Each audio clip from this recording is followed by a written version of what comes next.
கலைஞர் அவருடைய மறைவுக்கு பின்னாடி இன்னும் ஓராயிரம் கலைஞர்களை வருவார்கள் அப்படின்னு சொல்லிட்டு போயிருக்காரு. ஒரு கலைஞரா நம்மளால வளர முடியலனாலும் அவருல ஒரு ஒரு குறிப்பிட்ட சதவீதத்துக்காச்சும் நம்ம வளர்த்துக்கணும். வளர்த்துக்கிட்டு கழகத்திற்காகவும் இந்த நம்மளுடைய தமிழ்நாட்டிற்காகவும் நம்ம வந்து அயராது போராடணும். இப்போ முன்னிலையும் இப்போ வந்து நம்மளுடைய பேச்சுக்கான தேவைகளும் நம்மளுடைய செயலுக்கான தேவைகளும் ரொம்ப அதிகமா இருக்கு அப்படின்னு நினைக்கும்போது நம்ம இன்னும் அதிக வீரியமா செயல்படணும். அதனால இதற்கு யார் என்கிட்ட வந்து ஆதரவு கேட்டாலும் திமுகவிற்காகவும் திராவிடத்திற்காகவும் என்னால் ஆன உதவிகளை நிச்சயமா என்னால செஞ்சு கொடுக்க முடியும்னு நான் உறுதிமொழி கொடுக்குறேன்.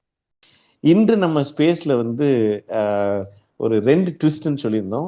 ஒரு 2 சிறப்பு விஷயங்கள். அதுல ஒன்று வந்து இன்று நம்மளுடைய டிபிஎஸ் ஸ்பேஸ் உடைய சிறப்பு விருந்தினர் டாக்டர் சாய் லக்ஷ்மிகாந்த் பாரதி சார் வந்து அவங்க வந்து he's an empty general medicine.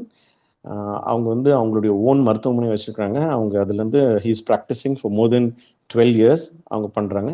Sir யாருன்னா நம்மளுடைய திமுக அமைப்பு செயலாளரும் மற்றும் முன்னாள் எம்பி மூத்த வழக்கறிஞர் ஆர்எஸ் பாரதி சாருடைய மகன். இதில் சாருக்கு வந்து என்ன ஒரு ஸ்பெஷல் ஃபீச்சர்னா, எந்த ஒரு இப்போ நிறைய இன்சிடென்ட்ஸ் நடந்துட்டு இருக்கு. என்ன நிகழ்வு அது வந்து ஒரு துயரமாக இருக்கட்டும், இல்லை ஒரு கொஞ்சம் எல்லாரையுமே உழுக்கிற ஒரு விஷயமா இருந்தால் சார் வந்து அதை பற்றி சோஷியல் மீடியா மற்றும் எல்லா தளங்களையும் வந்து அவங்க அதை பற்றி கண்டினியூஸாக அதை பற்றி பேசுகிறாங்க. அந்த விதத்தில் தான் இன்னைக்கு நம்மளுடைய ட்விஸ்ட்ன்னு சொல்லிகிட்டே இருந்தோம். அந்த ட்விஸ்ட்ன்றது என்னென்னா, சார் ஒரு ஐடியா கொடுத்தாங்க. அதான் பொதுவாக த பிளாக் ஸ்பெக்டிக்கல் மீடியாவில் வந்து நீங்கள் நல்ல பேச்சாளரில் கொண்டு வரீங்க, கண்டினியூஸாக ஸ்பேசஸ் நடக்குது. ஏன் ஒரு நாள் வந்து மொத்தத்தில் கேள்வி பதில் அமர்வாக வைக்கக்கூடாது அப்படின்னு சார் வச்ச ஒரு ரிக்வெஸ்ட் எங்களுக்கு அது ரொம்ப பிடிச்சிருந்தது. அதுதான் இப்போ வந்து அப்படியே தொடங்கிடுவோம். சார் சொன்ன மாதிரி அவங்க வந்து ஒரு இன்ட்ரோடக்ஷன் ஒன்று கொடுப்பாங்க. அவங்களுடைய அந்த இப்போ நடந்துட்டு இருக்கிற நிகழ்வுகளை பற்றி அப்படியே வந்து Q&A செஷனுக்கு போயிடுவோம். அனைவருக்கும் வணக்கம். கலைஞர் நூற்றாண்டு விழாவா ஒரு வருடமா நம்ம கழக ஆட்சி வந்து கொண்டாடிக்கிட்டு இருக்கு. அதன் அடிப்படையில என்னால தொடர்ச்சியா ட்விட்டர் ஸ்பேஸ்லயோ இதுலயோ என்னுடைய வேலை நிமித்தமா என்னால வந்து வர முடியாம போனது.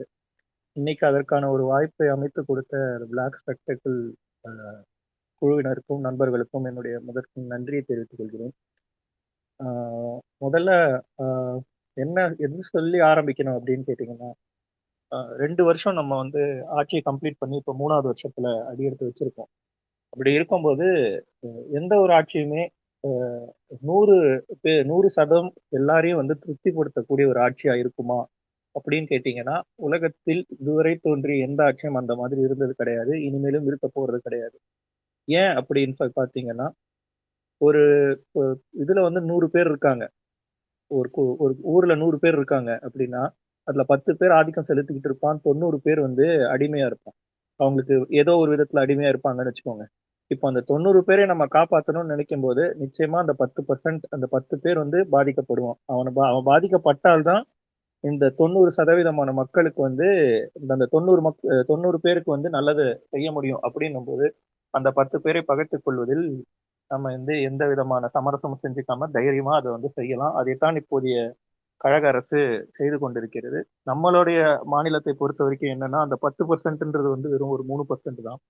நம்ம 3%ஐ ஒதுக்கி வைத்து விட்டு 97% மக்களுடைய நன்மைக்கு நம்ம வந்து போராடிக்கிட்டு இருக்கோம். ஆனா இப்ப என்ன பிரச்சனை அப்படின்னு பாத்தீங்கன்னா, அந்த 3% வாய்ஸ் தான் ரொம்ப அதிகமா கேட்டுக்கிட்டு இருந்தது முன்ன. இப்போ நம்ம மக்கள் கொஞ்சம் கொஞ்சமா பேச ஆரம்பிச்சிருக்கோம். இன்னும் நம்ம அந்த 97% வந்து இன்னும் அதிகமா வாய்ஸ் அவுட் பண்ண பண்ண அந்த 3% செய்கிற பொய் பிரச்சாரங்களும் சரி, அவர்களுடைய வைத்தெரிச்சலினால் தங்களுடைய ஆதிக்கத்தை செலுத்த முடியவில்லை என்ற கோபத்தினால் வரக்கூடிய சத்தங்களும், அது வந்து ஒரு குரல்னு கூட சொல்ல முடியாது, இது ஒரு சத்தம் தான். இந்த சத்தமும் வந்து குறையறதுக்கான வாய்ப்புகள் அதிக அளவுல இருக்கு. ஸோ அதனால இந்த மாதிரி ஸ்பேசஸ் நிறைய பேர் நடத்திக்கிட்டு வராங்க. நம்ம நண்பர் ஹரிஷ் ஹரிஷ் நடத்துறாரு. இன்னும் பல நண்பர்கள் நடத்திக்கிட்டு இருக்காங்க. என்னால முடிஞ்ச வரைக்கும் நான் அவங்களோடய பார்ட்டிசிபேட் பண்றேன். இது அதோடைய ஒரு தொடர்ச்சியாவும் பார்க்குறேன். குறிப்பா கலைஞர் நூற்றாண்டு கொண்டாட்டங்களின் ஒரு பகுதியாவும் இந்த நிகழ்வ நான் பார்க்குறேன். முதல்ல ஒரு 5, 10 மினிட்ஸ் நான் எடுத்துக்கிறேன். இந்த 2 வருஷத்துல நம்மளுடைய கழக ஆட்சி செய்த சாதனைகள மட்டும் கொஞ்சம் ஒரு வி சுருக்கமா சொல்லிடுறேன். அ 2021ல வந்து மே மாசம் நம்ம ஆட்சிக்கு வந்தோம். 2021ல இருந்து 22 வரைக்கும் நம்ம வந்து வந்தது 6 மாசத்துல தான் வந்திருக்கோம். அதாவது மே மாசம் தான் வந்தோம். மே மாசம் வந்து அடுத்த ஏப்ரல் வரைக்கும் பார்த்தீங்கன்னா, சுமார் 1,25,000 1,25,000 கோடி ஒர்த்தான எம்ஓயுக்கள், அதாவது மெமரண்டம் ஆஃப் அண்டர்ஸ்டாண்டிங் வந்து நம்ம சைன் பண்ணியிருக்கோம். அதே 2 வருடம் முடிவுல பார்த்தீங்கன்னா, 2.73 லட்சம். அதாவது 30% வளர்ச்சி நம்மளோட ஆட்சியிலே இது அதிகமாயிருக்கு. இன்வெஸ்ட்மென்ட் அதிகமாயிருக்கு. முதல் ஆண்டுல 1.25 லட்சம். அடுத்த ஆண்டு பார்த்தீங்கன்னா 1.53 லட்சம். 4, 8 லட்சம் கோடி கான முதலீடுகளை வந்து நம்மளுடைய தொழில்துறை அமைச்சர்களாக இருந்த அண்ணன் தங்கம் தென்னரசாக இருக்கட்டும், தற்போதைய தொழில்துறை அமைச்சர் அண்ணன் டிஆர்பி ராஜாவாக இருக்கட்டும், அவங்க எல்லாருமே வந்து மிக சிறப்பாக செயல்பட்டு 2 வருடத்தில் சுமார் 2.73 லட்சம் கோடி மதிப்பிலான திட்டங்கள், அதாவது தொழில் தொழில் முதலீடுகளை வந்து நம்மளுடைய மாநிலத்துக்கு கொண்டு வந்திருக்காங்க. முதல்ல வந்து பாத்தீங்க அப்படின்னா வெறும் ஒரு சர்வீஸ் செக்டார் ஓரியன்டட் இண்டஸ்ட்ரியா மட்டுமே தமிழகத்தை நோக்கி வந்துகிட்டு இருந்தது மாதிரி இப்போ பினான்சியல் செக்டார் வருது, மேனுஃபேக்சரிங் செக்டார் வந்தது, டிஃபென்ஸ் வருது, ஐடி வருது. எல்லா விதமான ஒரு தொழில் தொடங்குறதுக்கு ஏதுவான இடங்களா தமிழ்நாடு வந்து விளங்கி கொண்டிருக்குது.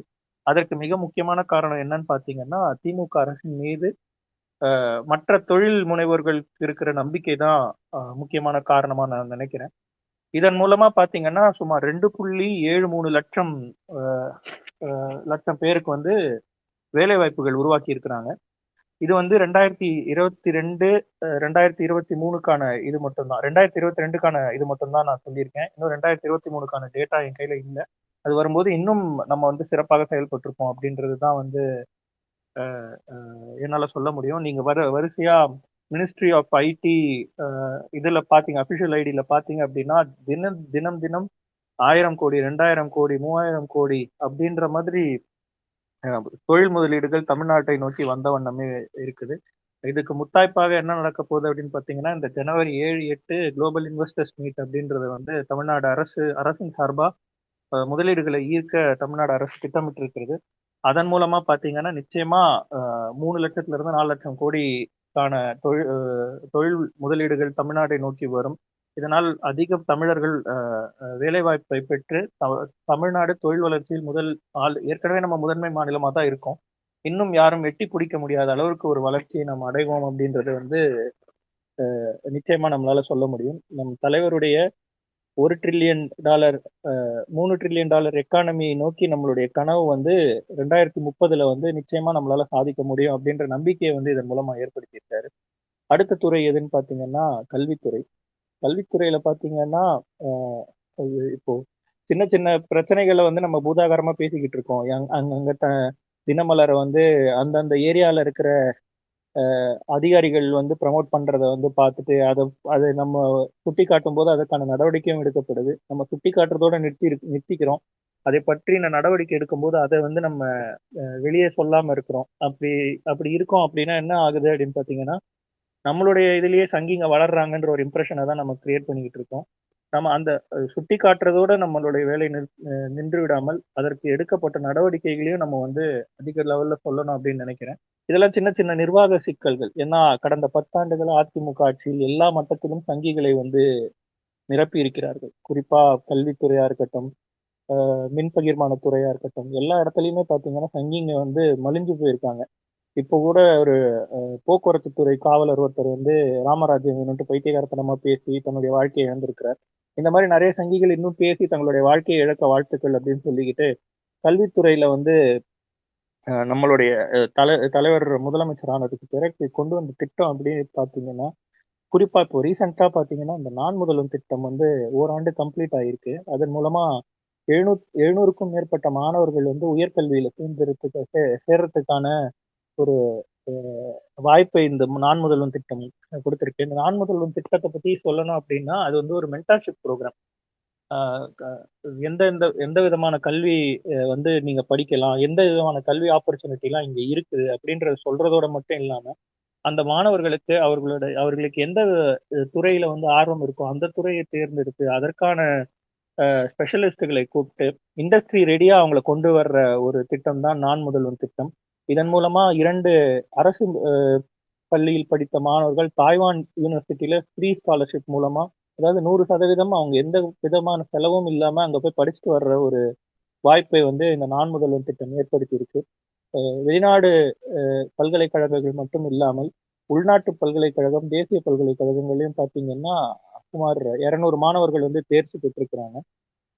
அடுத்த திட்டம் என்னன்னு பார்த்தீங்கன்னா, போன அதிமுக ஆட்சியில நீட் கொண்டு வந்ததற்கு கொண்டு வந்த பிறகு அரசு பள்ளியில் படித்த மாணவர்கள் வந்து மருத்துவக் கல்லூரியில் இடம்பெற முடியாத ஒரு பிளாக்கேட் ஏற்பட்டிருந்தது. அதை போக்குறதுக்காக ஒரு 7.5% அரசு பள்ளி மாணவர்களுக்காக கொண்டு வந்திருந்தாங்க. அந்த அந்த திட்டமும் பார்த்தீங்கன்னா, அந்த கவர்மெண்ட் ஜிஓவும் பார்த்தீங்கன்னா, ஹைகோர்ட்லயும், சுப்ரீம் கோர்ட்லயும் வழக்கு தொடர்ந்து அதை தடுக்க முற்பட்டார்கள். இந்த என்ட்ரன்ஸ் எக்ஸாம் கோச்சிங் சென்டர் வச்சு இருக்கிற முதலாளிகளும், வங்கிகளும் அதை திறம்பட வாதாடி 7.5% மருத்துவ இடங்களை உறுதி செய்ததும் திமுக அரசு தான்.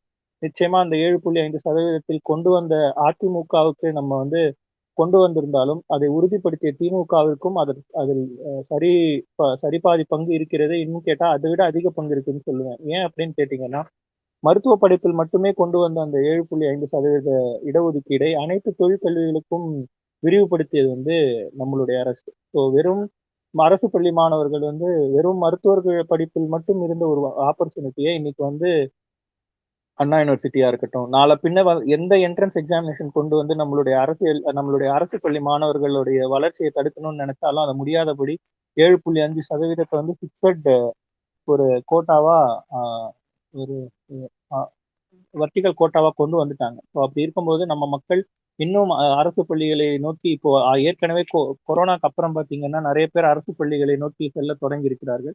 அரசு பள்ளிகளின் திறமும் அதிக லெவல்ல வளர்ந்து கொண்டிருக்கிறது. அப்படி இருக்கும்போது இந்த 7.5% வந்து இன்னும் அதிக லெவல்ல தான் ஆகுமே தவிர இது குறையறதுக்கான வாய்ப்புகள் இல்லை.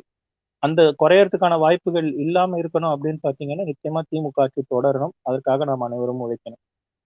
3வது திட்டம் என்னை கவர்ந்த கல்வித்துறையில் திட்டம் என்ன அப்படின்னு பார்த்தீங்கன்னா, யூபிஎஸ்சி தேசிய தேர்வுகளுக்கு தயாராகும் மாணவர்களுக்கு வந்து ஊக்கத்தொகை அளிப்பது. கடந்த 10-15 வருஷமா பார்த்தீங்க அப்படின்னா, நம்மளுடைய தமிழர்கள் வந்து தேசிய தேர்வுகளில் வந்து சரியாக அவர்களால் வந்து ப்ரிப்பேர் செய்யறதுக்கோ அதை பற்றின ஒரு விழிப்புணர்வோ இல்லாத ஒரு சூழ்நிலை இருந்தது. இப்போ இந்த மாதிரி அரசு ஊக்கத்தொகை தரும்போது அடித்தட்டு மக்களும் இந்த மாதிரி தேர்வுகளுக்கு தயாராகலாம். குறிப்பா யூபிஎஸ்சியில பாத்தீங்கன்னா நம்மளோட ரெப்ரசன்டேஷன் ரொம்ப ரொம்ப கம்மியா இருக்கு. அந்த குறையை போக்குவதற்காக இந்த திட்டம் நிச்சயமா வந்து நம்மளுக்கு உறுதுணையா இருக்கும். இதன் மூலமா மாசம் ஊக்கத்தொகை வந்து மாதாந்திர ஊக்கத்தொகை கொடுத்து விடுதிகள்ல தங்க வைத்து கோச்சிங் கொடுத்து அந்த மாணவர்களை வந்து ஊக்கப்படுத்துகிறது அரசு. அடுத்து முக்கியமான திட்டம் என்ன அப்படின்னு பாத்தீங்கன்னா, பெண் உயர்கல்வியில் வந்து அதிகரிக்க அது குறிப்பா அரசு பள்ளி மாணவர்கள், பெண் மாணவர்கள் கல்லூரி சேர்ந்தாங்க அப்படின்னா எந்த கல்லூரியா இருந்தாலும் சரி, அவங்களுக்கு வந்து மாதம் 1000 ரூபாய் உதவித்தொகை. இது நிச்சயமா வந்து அவங்களுடைய இப்போ பஸ்ஸும் இலவசமா இருக்கு. மாசம் மாசம் படிக்கிறதுக்கும் 1000 ரூபாய் கொடுக்குறாங்க அப்படின்னா நிச்சயமா அந்த தொகையை வைத்து அவர்கள் அவர்கள் உடலையும் சரி, உள்ளத்தையும் சரி, மனதையும் சரி பேணுறதுக்கு அந்த 1000 ரூபாய் நிச்சயமாக ஒரு உதவியா இருக்கும் அப்படின்னு தான் நான் நினைக்கிறேன். அது ரொம்ப ரொம்ப முக்கியமான ஒரு திட்டம். அடுத்து என்ன அப்படின்னு பார்த்தீங்கன்னா, நம்ம மக்கள் நல்வாழ்வுத்துறை, எங்களுடைய துறை. அதுல பார்த்தீங்க அப்படின்னா, கொரோனா பீரியட்ல வந்து ரொம்ப மோசமான ஒரு சூழ்நிலையில வந்து பதவிக்கு வந்த அரசு அந்த ஒரு பெருந்தொற்றை வந்து மிக லாவகமாக கையாண்டு நம் மக்களை வந்து காப்பாத்திருக்கு. குறிப்பா சொல்லணும் அப்படின்னா அந்த அந்த கொரோனா பீரியட்ல செவிலியர்களுக்கு வந்து 12,000 பணி நியமனங்களை வந்து உடனடியாக வழங்கியிருக்கு அதுக்கு அடுத்து அதன் மூலம் என்ன நடக்குது அப்படின்னு பார்த்தீங்கன்னா, இது வரைக்கும் கான்ட்ராக்ட்ல இருந்த நிறைய செவிலியர்கள் வந்து அவர்களுக்கு அரசோடைய பெனிஃபிட்ஸ் எல்லாமே கிடைக்கக்கூடிய ஒரு சூழ்நிலை உருவாக்கி இருக்கு. அடுத்து என்ன அப்படின்னு பார்த்தீங்கன்னா, மக்களை தேடி மருத்துவம். ஆ நீங்க எந்த ஒரு அரசு மருத்துவமனைக்கா இருக்கட்டும், ஆரம்ப சுகாதார நிலையமா இருக்கட்டும், நீங்க போய் பார்த்தீங்க அப்படின்னா, நீண்ட வரிசையில மக்கள் வந்து இந்த கிரானிக் மெடிகேஷன்ஸ் அப்படின்னு இல்லைங்களா, அந்த பிபி, சுகர் அந்த மாதிரி தொடர்ச்சியா மருந்துகள் தினமும் எடுத்துக்கொள்ளக்கூடிய ஒரு சூழ்நிலையில் இருக்கக்கூடிய வியாதிகளுக்கு பார்த்தீங்கன்னா, நேரம் வந்து அதிக லெவல்ல செலவு செய்றாங்க. அது மட்டும் இல்ல, அவர்கள் அந்த மருத்துவமனையை நோக்கி வருவதற்கான நேரம் அனைத்தையுமே வந்து இந்த மக்களை தேடி மருத்துவம் மூலமா மிச்சப்படுத்தி, அவர்களுடைய தினந்தோறும் நடவடிக்கைகள் எந்த விதமான ஒரு பாதிப்பும் ஏற்படுத்தாத வண்ணம் இந்த திட்டம் நிறைவேற்றப்பட்டிருக்கு. இதனால சுமார் 1,00,00,000 பேர் இதன் மூலமா பயனடைஞ்சிருக்காங்க அப்படின்ட்டு நம்மளுடைய மக்கள் நல்வாழ்வுத்துறை அமைச்சர் ரீசென்ட்டா சொல்லியிருக்காரு.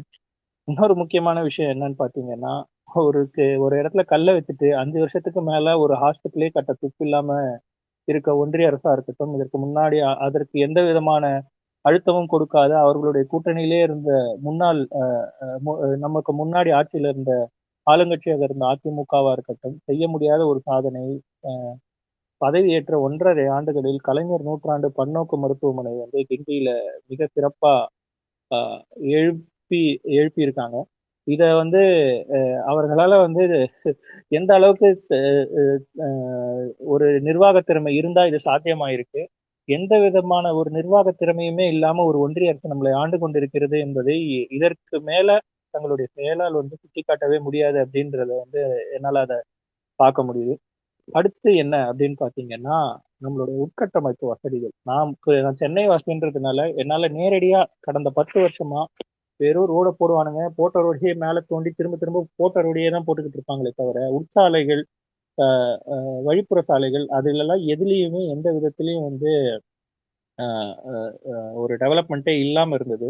இப்போ என்ன நடக்குது அப்படின்னு பார்த்தீங்கன்னா, கடந்த 2 வருடமாக குறிப்பா சென்னை மேயரா பிரியா ராஜன் அவர்கள் ஆன அ மேயராக ஆன பிறகு ஒரு தாழ்த்தப்பட்ட வகுப்பை சேர்ந்த முதல் பெண் மேயர் சென்னையின் முதல் தமிழ் மேயர், பெண் மேயர் அவங்க தான். அ அவங்க இது வந்ததுக்கு அப்புறம் பார்த்தீங்கன்னா, சென்னை மழைநீர் வடிகால் திட்டத்த பார்த்தீங்கன்னா, ரொம்ப சிறப்பா செயல்படுத்திட்டு இருக்காங்க. எப்ப மழை பெஞ்சாலும் எங்க ஏரியாலலாம் நிச்சயமா தண்ணி நிக்கும். நங்கநல்லூர் ஏரியாலாம். ஏன்னா ஏர்போர்ட்ல இருந்து வெளியேத்துற தண்ணி எல்லாமே எங்க ஏரியா வழியா தான் வெளிய போகும். கடந்த இந்த ஜூன் மாசம் நம்ம எதிர்பார்க்காத ஒரு பெருமழை பெஞ்சது. அப்ப பார்த்தீங்கன்னா, ஒரு சொட்டு தண்ணி எங்க ஏரியாலலாம் நிக்கல. ஸோ அந்த அளவுக்கு ஒரு திறமையான ஒரு செயல்பாட வந்து நம்ம பார்க்க முடியுது. சென்னைக்கு மட்டுமா அப்படின்னு பார்த்தீங்கன்னா, அதுவும் இல்ல. இப்ப மதுரையில பார்த்தீங்கன்னா, கலைஞர் நூற்றாண்டு நூலகம் அமைக்கிறாங்க. நெறைய மாநகரங்கள்ல வந்து சாலைகளிடம் மறுசீரமைப்பு திட்டங்கள கொண்டு வந்துட்டு இருக்கிறாங்க. அ ரொம்ப குறிப்பா பார்த்தீங்கன்னா, சென்னை மட்டும் தான் திமுக ஆட்சியில வளரும் அப்படின்ற ஒரு மித்தையும் பிரேக் பண்ணியிருக்காங்க. இப்ப என்ன நடக்குதுன்னு பார்த்தீங்கன்னா, மதுரையிலயும், கோவையிலயும் மெட்ரோ கொண்டு வரதுக்கான ஆயத்தப் பணிகள் நிறைவடைந்து அந்த டிபிஆர் ரிப்போர்ட் சப்மிட் பண்ணியிருக்காங்க. அதற்கான திட்டங்கள் வடிவமைக்கப்பட்டு கூடிய விரைவில் மதுரையிலும், கோவையிலும் மெட்ரோ செயல்படுத்த தொடங்குவார்கள் என்று மிகுந்த நம்பிக்கையோட நான்லாம் இருக்கேன். நிச்சயமா அது நடந்தது அப்படின்னா, மதுரை மக்களுக்கும், கோவை மக்களுக்கும் அது மிகப்பெரிய ஒரு வரப்பிரசாதமா இருக்கும். அந்த மதுரை, கோவை வளர்ச்சியில் நிச்சயமா ஏன்னா சென்னை மெட்ரோ வந்ததுக்கு அப்புறம் சென்னையுடைய வளர்ச்சி வந்து இன்னும் அதிகமாகி இருக்கு. இப்ப அத பேஸ் பண்ணி தான் இன்னும் பார்த்தீங்கன்னா, சென்னைய வந்து அந்த சென்னை மாநகரை விரிவாக்கம் பணிகள்ல மெட்ரோவுடைய தேவை எந்த அளவுக்கு இருக்கு அப்படின்றது வந்து என்னால கண்கூடா பார்க்க முடியுது. அந்த திட்டங்கள் எல்லாம் மதுரைக்கும், கோவைக்கும் வந்தா மதுரையும், கோவையும் நிச்சயமாக ஒரு மிகப்பெரிய வளர்ச்சியை அடையும் அப்படின்னு நினைக்கிறேன். அடுத்து என்ன பார்த்தீங்கன்னா, இதோட நான் என்னோட அந்த இது சிற்றுரையை முடிச்சுக்கிறேன். சர்வதேச அடையாளமா தமிழை கொண்டு வந்து முன்னிறுத்துவது. இது ரொம்ப ரொம்ப முக்கியம். கடந்த கடந்த 10 ஆண்டுகளா பார்த்தீங்கன்னா, தமிழர் என்ற அடையாளத்தை எப்படியெல்லாம் அழிக்க முடியுமோ, அதைத்தான் ஒன்றிய அரசும் செய்திருக்கிறது. அதற்கு எந்த விதமான எதிர்ப்பும் வந்து பார்த்தீங்கன்னா, நம்மளுடைய முன்னாள் ஆட்சியாளர்கள் வந்து தெரிவிக்காம, அ பாதம் தாங்கி பழனிசாமி வந்து நம்மளுடைய மானத்த வந்து இதுதான் குடுத்திருக்காரு. கீழடியில் அகழ்வாராய்ச்சி செய்வதற்கே தடை வந்தபோது கூட எந்த விதமான ஒரு எதிர்ப்பையும் அவர்கள் தெரிவிக்கவில்லை. இப்போ நம்மளுடைய சர்வதேச அடையாளமா பார்த்தீங்க அப்படின்னா, மதுரைக்கு தான் தமிழ்நாட்டிலேயே மதுரைக்கு தான் வந்து அதிக லெவல்ல சுற்றுலா பயணிகள் வராங்க. நம்மளுடைய அ அ நல்வினையா என்னன்றது தெரியல. மதுரைக்கு பக்கத்திலேயே கீழடி அமைஞ்சிருக்கு. அந்த கீழடி அருங்காட்சியகத்துக்கு போய் பார்த்த எல்லாருமே என்ன சொல்றாங்க அப்படின்னா, இது ஒரு சர்வதேச தரத்திலான ஒரு அருங்காட்சியகமா இருக்கு. ஏதோ நானும் ஒரு அருங்காட்சியகம் கட்டுனேன், நானும் ஒரு இது பண்ணேன் அப்படின்ற ஒரு இவங்களுடைய, அதாவது அதிமுக ஆட்சியில கட்டப்பட்ட ஒரே ஒரு கட்டிடம் அப்படின்னா என்னன்னா, அந்த அம்மையாருடைய நினைவு மண்டபமா தான் இருக்கும். அந்த நினைவு மண்டபத்தோட தரத்தை பார்த்தீங்கனாலே தெரிஞ்சிருக்கும். இவங்க கையில அந்த கீழடி அருங்காட்சியகம் சிக்கி இருந்ததுன்னா எந்த லெவலுக்கு கேவலப்படுத்தி இருப்பாங்க அப்படின்னு. இப்போ கீழடி போய் பார்த்தீங்கன்னா, சர்வதேச லெவல்ல வந்து அதோடைய மியூசியம் அந்த லெவல்ல அமைஞ்சிருக்கு. அடுத்து என்ன அப்படின்னு பார்த்தீங்கன்னா, செஸ் ஒலிம்பியாட். உலகமே வியந்து பார்த்த ஒரு அகில உலக செஸ் ஒலிம்பியாட் வந்து சென்னையில, அது இதுக்கு வந்து ஒரு ப்ரிப்பரேஷனுக்கே 10 வருடங்கள், 5 வருடங்கள்ல இருந்து 10 வருடங்கள் எடுத்துக்கொள்வார்கள். ஆனா நம்ம வெறும் 6 மாதத்தில் அந்த செஸ் ஒலிம்பியாடை, 6 மாசம் கூட இல்ல, நம்ம கையில இருந்தது வெறும் ஒரு 100 நாள் தான். இந்த 100 நாள்ல மிக சிறப்பாக அந்த செஸ் ஒலிம்பியாடை நம்ம வந்து செய்து இதை நிறைவேற்றி அதோடைய சாதனையை நம்ம படைச்சிருக்கோம். அதே ஒலிம்பியாடு வந்து அதை விட ஒரு சின்ன ஈவெண்ட் வந்து டெல்லியில நடந்த போது அதை ஒன்றிய அரசும் சரி, அந்த மாநில அரசும் சரி எப்படி சொதப்புச்சு அப்படின்றத நம்ம வந்து பல ட்வீட்டுகள் மூலமா அந்த போட்டியாளர்கள் சொல்றதை கேட்டோம். அடுத்து என்ன அப்படின்னு பாத்தீங்கன்னா, சர்வதேச ஸ்குவாஷ் போட்டி. இது சென்னை வாசிகளே பல பேர் வந்து பார்க்க தவறுன ஒரு போட்டியா இருந்தாலும், நிச்சயமா இது வந்து சர்வதேச ஸ்குவாஷ் வந்து இங்க எக்ஸ்பிரஸ் அவென்யூ மால்ல, அதுவும் உடனே அதற்கான திட்டங்கள் வகுக்கப்பட்டு அதற்கான நிதி ஒதுக்கீடு செய்து நம்மளுடைய மாண்புமிகு விளையாட்டுத்துறை அமைச்சர் சிறப்பாக செயல்பட்டு அந்த சர்வதேச ஸ்குவாஷ் போட்டியை நடத்தி காட்டினார். இப்போ நடக்கிறது நம்மளுடைய ஆசிய ஹாக்கி போட்டி. அதுவுமே மிக சிறப்பா நடந்திருக்கு. இதுல குறிப்பா என்ன சொல்லணும் அப்படின்னு பார்த்தீங்கன்னா, லோக்கல் மக்கள் வந்து பெருந்திரளா வந்து அந்த போட்டியை நேரடியாக போய் சென்று எந்த டீம் விளையாடினாலும், அது இந்தியாவா இருக்கட்டும், பாகிஸ்தானா இருக்கட்டும், சைனாவா இருக்கட்டும், ஜப்பானா இருக்கட்டும், யார் வந்தாலும், கொரியாவா இருக்கட்டும், எந்த ஒரு இதுவா இருந்தாலும் ஒரு என்ன சொல்றது, ஒரு நாலேஜபிள் கிரவுட் அப்படின்னுவாங்கல்ல. குறிப்பா இந்த சேப்பாக்ல கிரிக்கெட் மேட்ச் நடந்தது அப்படின்னா நிச்சயமா அங்க ஒரு பிரச்சனை எதுவுமே நடக்காது. அது யாரு இந்தியா ஜெயிச்சாலும் சரி, தோத்தாலும் சரி, மக்கள் வந்து அது ஒரு போட்டியா தான் பாக்குறாங்க, விளையாட்டா தான் பாக்குறாங்கன்ற மாதிரி. இப்போ இந்த ஆசிய ஹாக்கி போட்டியிலையும் பாத்தீங்கன்னா, யார் வென்றாலும் ஜெயிச்சாலும் அதே அளவான ஒரு ஊக்கத்தை வந்து மக்கள் கொடுத்துட்டு இருக்காங்க. இது வந்து தமிழ்நாட்டுடைய மதசார்பற்ற தன்மை, அவங்களுடைய ஒரு பெருந்தன்மையான ஒரு இது ஒரு மனநிலையை வந்து அகில உலகத்துக்கும் எடுத்து காட்டிக்கிட்டு இருக்காங்க. அதுக்கு ஒரு ஆப்பர்ச்சுனிட்டியை உருவாக்கி கொடுத்த நம்மளுடைய தமிழ்நாட்டு அரசுக்கும் நம்மளுடைய மாண்புமிகு விளையாட்டுத்துறை அமைச்சர் அவர்களுக்கும் நம்ம நன்றியை சொல்லணும். நிறைய பேர் அறியாத ஒரு விஷயம் என்ன அப்படின்னு பாத்தீங்கன்னா, நம்ம மக்களே அறியாத ஒரு விஷயம் என்ன அப்படின்னு பாத்தீங்கன்னா, என்ஆர்ஐ நல உரிமை வாரியம். இது பல வருடங்களான ஒரு கோரிக்கை. நான் ரெசிடென்ட் தமிழுக்கான ஒரு நல வாரியம் அமைக்கணும்ட்டு வந்து பல நாட்களான கோரிக்கையை வந்து இந்த அரசு செயல்படுத்தியிருக்கு. அதன் அதன் முத்தாய்ப்பாக கடந்த ஜனவரி 14ஆம் தேதி வந்து பாத்தீங்கன்னா, வெளிநாடு வாழ் தமிழர் மாநாடு வந்து நம்மளுடைய சென்னையில வந்து நடத்தியிருக்காங்க. அதுல பாத்தீங்கன்னா, அங்க அங்க நான் எனக்கு ஒரு வாய்ப்பு கிடைச்சதுன்னா அங்க போய் அந்த மக்களுடைய பேசுறதுக்கு, அங்க எவ்வளவு விதமான ஒரு நெட்வொர்க்கிங் நடக்குது, எத்தனை தொழில் முனைவோர் வந்திருந்தாங்க, எத்தனை தமிழர்கள் எவ்வளவு பெருமையோட நாங்க தமிழ்நாட்டுக்கு வந்திருக்கோன்ற ஒரு பெருமையோட ஒரு பெருமிதத்தோட வந்ததை வந்து என்னால நேரடியா பார்க்க முடியுது. தமிழர்கள் இல்லாத ஊரே இல்ல, தமிழர்கள் இல்லாத நாடே இல்லைன்ற அளவுக்கு வந்து அகில உலகத்துல இருக்க அத்தனை நாடுகள்ல இருந்தும் தமிழர்கள் அங்க வந்திருந்தாங்க. அடுத்து அதை இன்னும் பிரம்மாண்டமா நடத்த திட்டமிட்டு இருக்காங்கன்றத என்னால உறுதி கூற முடியும். அந்த இது இருந்ததுன்னா நிச்சயமா நம்ம மக்கள் வந்து அங்க கலந்துக்கங்க, கலந்து பாருங்க. நம்ம அப்பதான் நமக்கு அது ஒரு இன்ஸ்பிரேஷனாவும் இருக்கும். நம்ம மக்கள் எந்த அளவுக்கு வளர்ந்துருக்காங்கன்றதும் தெரியும். இதோட என்னுடைய சிற்றுரையை முடிச்சுக்கிறேன். நீங்க கேள்விகள் கேட்க தொடங்குறீங்களா? நன்றி சார், நன்றி. நீங்க வந்து டாக்டர் வந்து அந்த இன்க்ரீஸ் ஒவ்வொரு ஃபீல்டுலேயும் வந்து நம்ம ஆட்சி வந்ததுக்கு அப்புறம் செஞ்ச ஒவ்வொரு விஷயத்தையும் நீங்கள் வந்து ஆரம்பத்தில் புள்ளி விவரத்தோடு கொடுத்தோன்னே, அதுக்கப்புறம் நீங்கள் கம்ப்ளீட்டாக ஒவ்வொரு திட்டத்தையும் பற்றி பேசுனீங்க. அதில் ரொம்ப பிடிச்சிருந்தது வந்து, ஒரு காலத்தில் தமிழ்நாடு வந்து சர்வீஸ் இண்டஸ்ட்ரிக்கு மட்டும் இடம் கொடுத்த ஒரு வளர்ச்சிக்கு இடம் இருந்தது. இப்போ பார்த்தா ஃபினான்ஸ், மேனுஃபேக்சரிங், முக்கியமாக டிஃபென்ஸ் அண்ட் இப்போ ஸ்பேஸ் அண்ட் ட்ரோன் டெக்னாலஜிக்குமே பயங்கர இம்பார்ட்டன்ஸ் கொடுக்கப்படுது. ஆல்சோ ரொம்ப ஸ்பெஷல் நீங்கள் சொன்னது வந்து நீட்டு அண்ட் நீட்டில் இதனால எத்தனை முக்கியமாக தமிழ் பெண்கள் அண்ட் தமிழ் ஸ்கூலில் சேர்ந்த பசங்களுக்கு வந்து எவ்வளோ ஒரு வளர்ச்சி சார். ஒரு அதே நேரத்தில் ஒரு விஷயமா சுற்றி காட்டினீங்க. சில ஊடகங்களோ இருக்கட்டும், சில கிரிட்டிக்ஸாக இருக்கட்டும், நம்மளுடைய நெகட்டிவிட்டியை காட்டுறாங்க, அதை உடனே சரியாக்குறோம். ஆனால் நம்ம செய்ய தவறுறது அந்த சரியாக்குனதை நம்ம அதை ப்ரொஜெக்ட் பண்ணாமல் இருக்கிறது. கண்டிப்பாக எங்களுக்கும் அதை வி டு அண்டர்ஸ்டாண்ட், அதை நம்ம we have to work on it. Keezhadi development எல்லாம் நம்மளுடைய ஹெரிட்டேஜ், தமிழ் ஹெரிட்டேஜை வந்து உலகம் எங்கும் வந்து வேர்ல்ட் ஸ்டாண்டர்ட்ஸில் அதை கொடுக்கறது. அதே மாதிரி இந்த ஈவெண்ட்ஸ் எல்லாமே நீங்கள் சொன்ன செஸ் ஒலிம்பியாடாக இருக்கட்டும், ஸ்குவாஷ் போட்டியாக இருக்கட்டும், அது நடத்தின விதம் ஷார்ட் ஸ்பேனில் ஆனால் கிராண்டாக பண்ணது. ரொம்ப ஷார்ட் ஸ்பேனில் தான் அது பிளான் பண்ணப்பட்டது, but it came out very well. அந்த விதத்தில் ஒண்டர்ஃபுல் சார்.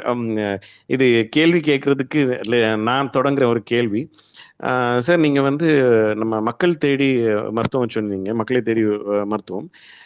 அதில் வந்து ஒரு இஷ்யூ வந்துருந்தது. அதாவது ஸ்டாக்ஸ், அப்புறம் மெடிசின், அதோடைய ஸ்டாக்ஸ் ஆர் சம்டைம்ஸ் வந்து நம்பர்ஸ் ஃபட்ஜ் பண்ணப்படுது. ஸோ ஆக்சுவலாக வந்து அந்த நீடை அசஸ் பண்ணி, ஏன்னா இப்போ ஒரு சர்வே கூட எடுத்தாங்க. ஸோ அந்த நீடை அசஸ் பண்ணி அது கரெக்டாக நடந்துட்டு இருக்கா? அதை பற்றி உங்களுடைய கருத்து சார். நிச்சயமா எப்பவுமே ஒரு புதிய திட்டம், அதாவது இது வரைக்கும் இருக்கிற ஒரு திட்டத்தை நம்ம விரிவு செய்யும் போது அதோடைய ஒரு பேசிக் ஸ்டாட்டிஸ்டிக்ஸ் நம்மளுக்கு தெரிஞ்சிருக்கும். இது எத்தனை பேர் சென்றடையும், எத்தனை பேர் இதனால பயனடைவாங்கன்ற ஓரளவுக்கு நம்மளுக்கு க்ளூ இருக்கும். அதுக்கேற்ற மாதிரி நம்மளால வந்து காஜ் பண்ணி நமக்கு அது அந்த நீட்ஸை வந்து இது பண்ண முடியும். பட் இது ஒரு புதுமையான ஒரு திட்டம். இது வந்து வெஸ்டர்ன் கண்ட்ரீஸ்லயே இந்த மாதிரி இல்லாத ஒரு திட்டம். அங்கேயுமே பாத்தீங்கன்னா போய் நேரடியாக அவர்கள் வந்து மருந்து கலெக்ட் பண்றதுக்கு ஃபார்மசில கியூல நிற்பாங்க. அந்த ஒரு சூழ்நிலையை வந்து இது வரைக்கும் உலகத்திலேயே இல்லாத ஒரு திட்டத்தை நம்ம இது பண்ணும்போது நிச்சயமா ஆரம்பத்துல ஒரு சில குறைபாடுகள் இருக்கதான் செய்யும். அது எல்லாத்தையுமே இது சரி பண்ணி நிச்சயமா இப்போ வந்து பாத்தீங்கன்னா நாங்க கண்கூட பாக்குறோம். எங்களுடைய கவர்மெண்ட் ஹாஸ்பிட்டல்ல இருக்கிற டாக்டர்ஸ் எல்லாம் சொல்றது என்ன அப்படின்னு பாத்தீங்கன்னா, நிச்சயமா இந்த கிரானிக் மெடிகேஷன் தமிழ்நாடு வர்ற க்ரௌடு வந்து குறிப்பா, அதுவும் சிட்டியை விட்டுட்டு சபர்பன் ஏரியாஸ், ரூரல் ஏரியாஸ்ல பாத்தீங்க அப்படின்னா நிச்சயமா அதற்கான க்ரௌடு குறைஞ்சிருக்கு அப்படின்றாங்க. அது வந்து ஸ்டாட்டிஸ்டிக்கலி அது வந்து எல்லாமே கரெக்டா தான் நடந்துட்டு இருக்கு. ஆரம்பத்துல எஸ், ஒரு திட்டம் செயல்படுத்தும் போது அது வந்து என்ன சொல்றது, அரசியல்வாதிகளுக்கு மனம் இருந்தாலும் நடுவில் இருக்க ஆட்சியாளர்கள் வந்து அந்த விதத்துல அவங்களுக்கு கோஆப்ரேட் பண்ண மாட்டாங்க. ஏன்னா 10 வருஷமா வேலையே செய்யாத ஒருத்தனை திடீர்னு வேலை செய்யுன்னு சொல்லும் போது அவர்களுக்கு நிச்சயமா கோவம் வரதான் செய்யும். அந்த கோவத்தின் வெளிப்பாடா சில இடத்துக்கு சில தவறுகள் நடந்திருக்கலாம். ஆனா அது எல்லாமே இப்ப சரி செய்யப்பட்டு எல்லா மக்களுக்கும் தேவையான மருந்துகள் விநியோகம் பண்றதா இருக்கட்டும். ஏன்னா யாருமே எதிர்பார்க்கல 1 கோடி பேருக்கு வந்து மருந்துகளை, 1 மாதத்துக்கான மருந்துகளை வந்து கொண்டு போய் கொடுக்கணும் அப்படின்ற போது டெஃபினட்டா இதுக்கு வந்து ஒரு ப்ரீ பிளான்டா இருந்தாலுமே சில ஹிக்கப்ஸ் அங்கங்க நடக்கதான் செய்யும். அது எல்லாமே இப்போ தவிர்க்கப்பட்டு நிறைய மக்கள் இதன் மூலமா பயன்பட்டு இருக்காங்க. நிறைய பேருக்கு ஆக்சுவலா டார்கெட்டும் அச்சீவ் பண்றாங்க. இது வெறும் மருந்து கொடுப்பதற்கான ஒரு திட்டமா மட்டும் இல்லாம அவர்களுடைய நோய் கட்டுப்பாடுல இருக்கா இல்லையா அப்படின்ற ஸ்கிரீனிங்கும் பண்ணிட்டு இருக்கிறதுனால நிறைய பேர் இதனால பாதிக்கப்படுறாங்க. இதனால ஒரு காம்ப்ளிகேஷன்ஸும் நிறைய பேருக்கு கம்மியா இருக்கு. அதை வந்து கண்கூட நாங்க பார்த்துக்கிட்டு தான் இருக்கிறோம். நன்றி சார், நன்றி.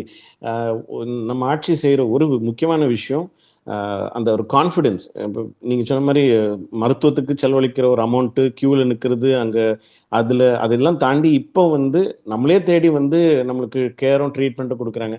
அது ஒரு பெரிய சந்தோஷம். சரி, இப்போ கேள்வி நேரம். முதல் கேள்வி எங்களுடைய த பிளாக் ஸ்பெக்டக்கிளுடைய ஃபவுண்டர் அண்ட் எங்களுக்கு எல்லாருக்குமே ஒரு பெரிய ஒரு ஊக்கமாக இருக்கிற ஒரு நல்ல உள்ளம், பிரகாஷ் அண்ணா. பிரகாஷ் அண்ணா, நீங்கள் உங்கள் கேள்வி வைங்க அண்ணா. நன்றி ப்ரொஃபஸர். முதல்ல நன்றி நான் சாய் அண்ணனுக்கும். பிஸி ஷெட்யூல்ல எங்களுக்காக வந்து ஓப்பன் அப் குட் ஐடியா. நீங்க தான் ஐடியா கொடுத்தீங்க, it can be a kind of questionnaire அப்படின்னு. பொதுவா சங்கிகளுக்கு பிடிக்காத ஒரே வார்த்தை கேள்விகள் தான். கேள்வி கேட்டாவே ஓடுறவங்க மத்தியில யாரு நம்ம ஆட்கள் வந்தாலுமே முதல்ல சொல்றது கேள்வி கேட்கணும்பா, நான் ஆன்சர் பண்ண ரெடின்னு சொல்றேன். அந்த அந்த அந்த உந்துதலுக்கு நன்றி. நான் முதல்ல உங்ககிட்ட அதே மாதிரி அண்ணனுக்கும் வாழ்த்துக்கள்லாம். RS பாரதி என்ன வந்து 9 ஆண்டுகள் முடிச்சு 10வது ஆண்டுல கரெக்டா இன்னைக்குதான் ஆரம்பிக்கிறாருன்னு நீங்க தான் ட்வீட் போட்டீங்க.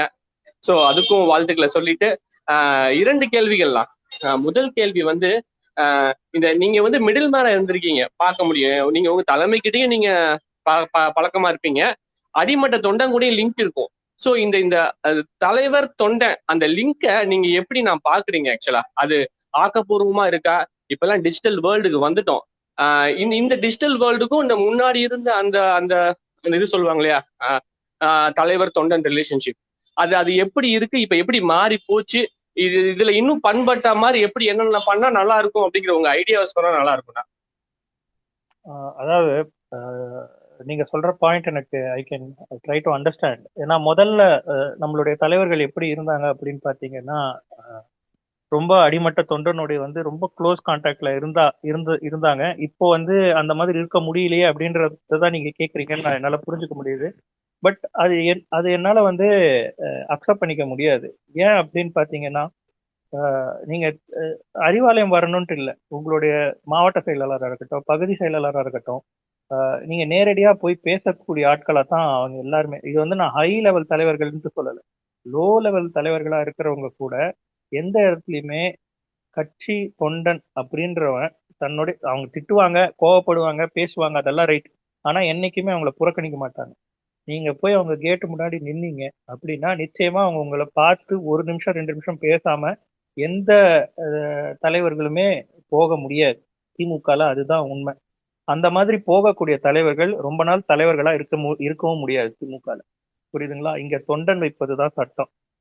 தொண்டர்கள்ல இருந்து தான் தலைவர்கள் உருவாகுறாங்களே தவிர தலைவர்கள்ல இருந்து தொண்டர்கள் உருவாகதே கிடையாது.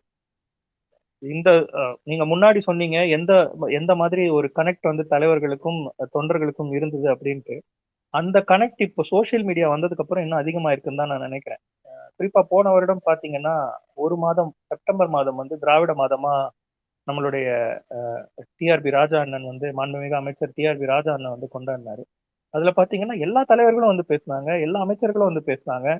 குறிப்பா நம்மளுடைய தலைவர் தளபதி அவர்களும் நேரடியா வந்து 1 மணி நேரம் பேசியிருந்தாரு. ஸோ இந்த மாதிரி ஒரு நம்ம வந்ததுக்கு அப்புறம் தான் பாத்தீங்கன்னா மற்ற தலைவர்கள்லாம் வந்து ட்விட்டர் ஸ்பேஸ்க்குள்ளேயே வர ஆரம்பித்தாங்க. ஸோ அதுலயும் திமுக முன்னோடியாகத்தான் இருந்துட்டு இருக்கு. தலைவர்களுக்கும் தொண்டருக்குமான இடைவெளி வந்து ஏன் அதிகமாகுது அப்படின்னு பாத்தீங்கன்னா, முன்னாடி வந்து தொண்டர்களுக்கு வந்து பாத்தீங்கன்னா அவ்வளவு தொண்டர்கள்ன்ற இல்ல, தமிழர்களுக்கே பாத்தீங்கன்னா வேலை வாய்ப்புகள் ரொம்ப குறைவா தான் இருந்திருக்கு. அது நம்மளுடைய ஆட்சி வந்ததுக்கு அப்புறம் தான் பாத்தீங்கன்னா நம்ம படிக்க ஆரம்பிச்சோம், பள்ளி படிப்பை முடிக்க ஆரம்பிச்சோம், முடிச்சதுக்கு அப்புறம் உயர்கல்விக்கு போக ஆரம்பிச்சோம், அதுக்கப்புறம் உழைக்க ஆரம்பிச்சோம். இந்த மாதிரி வேலை வாய்ப்புகள் வர வர வர வர டெஃபினட்டா தலைவருக்கும் தொண்டனுக்குமான இடைவெளி கொஞ்சம் ஜாஸ்தி ஆகத்தான் செய்யும். ஆனா டெஃபினட்டா இந்த சோசியல் மீடியான்றது வந்து அந்த கேப்பை பிரிட்ஜ் பண்ணிருக்கு அப்படின்றதான் நான் நினைக்கிறேன். சூப்பர்ண்ணா. இந்த இந்த பதிலுக்காக தான் அந்த கேள்வியை கேட்டேன். ஏன்னா புதுசா வர்றவங்க வந்து புரியாதவங்க வந்து விமர்சனம் நிறைய இடத்துல பாக்குறோம். அந்த விமர்சனத்துக்கு பதிலா தான் இதை வாங்கணும்னு நினைச்சேன். ரொம்ப சந்தோஷம்னா.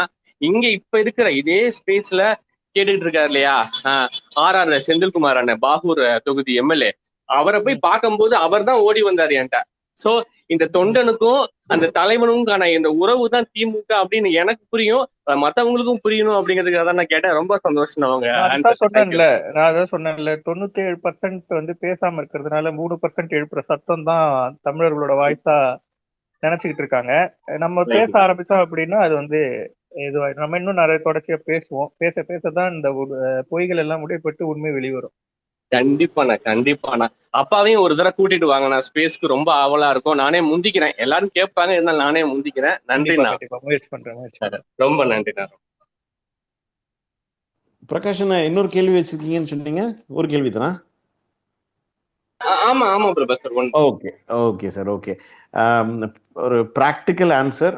நீங்க சொன்ன மாதிரி முன்னாடி ஓடி இப்போ ரிலேஷன்ஷிப் கேப்பா ஆகுதுன்னு நினைச்சா இன்க்ரீஸ் தான் இருக்கு. அதுலயும் முக்கியமா சோசியல் மீடியாவால இன்னும் நல்ல ஒரு கனெக்ட் ஆயிருக்கு. நன்றி சார், நன்றி. அடுத்த கேள்வி, ஒரு எங்க மத்தியில் இருக்கிற ஒரு கவிஞர், தலைவர் வந்து ஜேகபண்ணா. மாலை மாலை வணக்கம்ண்ணா. நமது டிபிஎஸ் குடும்பத்தினர் மற்றும் இணையதள கழக உடன்பிறப்புகள், களமாடும் உடன்பிறப்புகள், அன்பு இன்று நமக்காக வருகை தந்திருக்கும் சாய் அண்ணா, அன்பான வணக்கம் அண்ணா அனைவருக்கும்.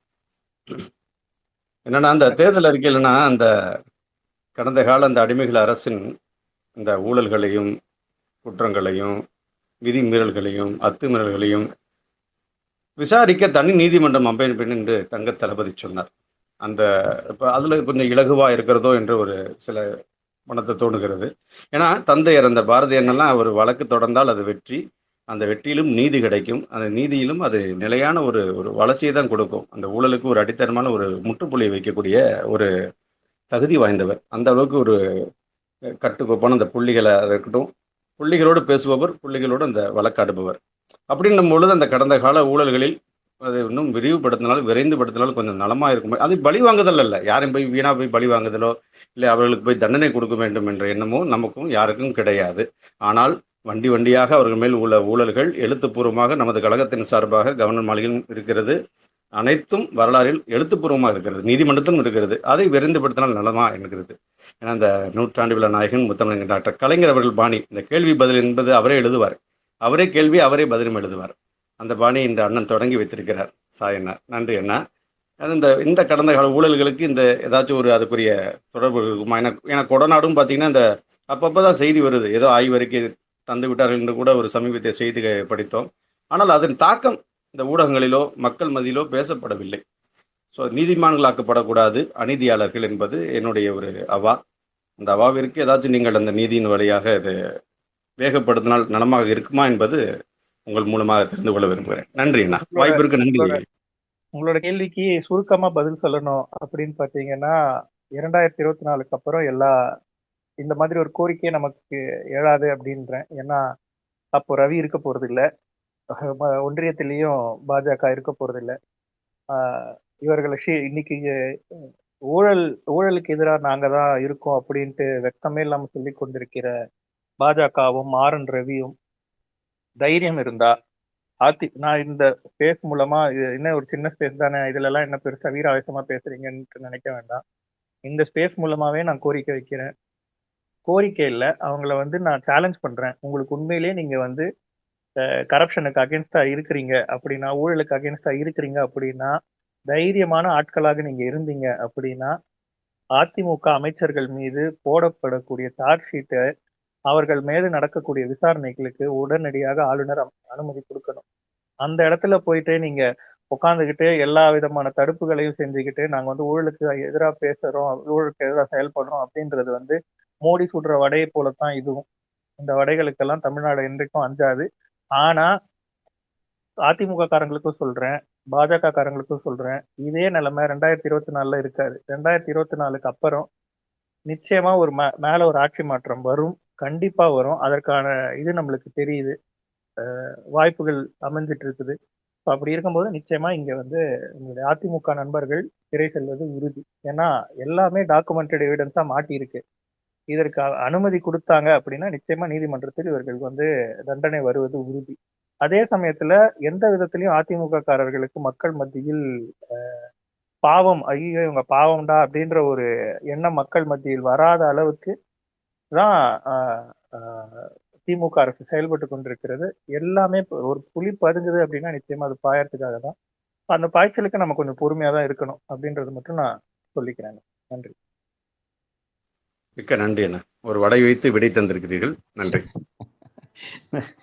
நன்றி நன்றி அண்ணா, நன்றி. அடுத்தது எங்க எல்லாருக்குமே ஒரு வழிகாட்டியா இருக்கும் எங்கள் பரம் சார். பரம் சார். வணக்கம் சார், நல்லா இருக்கீங்களா? வணக்கம், நல்லா நீங்க எப்படி இருக்கீங்க? நல்லா இருக்கேன் சார். முதல்ல அப்பாவுக்கு என்னுடைய வாழ்த்துக்கள். இன்னைக்கு 10 ஆண்டு துவங்குறாங்க. ஆமா, என்னுடைய வாழ்த்துக்களையும் தெரிவிச்சிருங்க.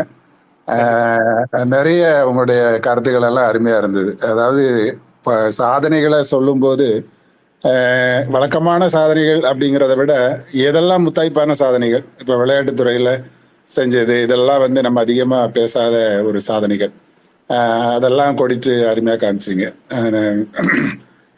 இந்த செஸ் போட்டி நடத்தினது, அந்த மாதிரி விளையாட்டுத்துறையில் நம்ம செஞ்சது, இதெல்லாம் வெளிப்படையாக மற்றவர்கள் பேசாத ஒரு சாதனை, நல்லா இருந்தது. என்னுடைய கேள்வி அப்படின்னு பார்த்தீங்கன்னா, இப்போ இன்னைக்கு அண்ணா சொன்னார், நமக்கு வேஷ்டி கொள்கைங்கிறது வேஷ்டி மாதிரி, பதவிங்கிறது துண்டு மாதிரி. உண்மைதான், நம்ம அந்த கருத்தின் அடிப்படையிலே நம்ம வளர்ந்தவங்க, அதில் மாற்று கருத்து இல்லை.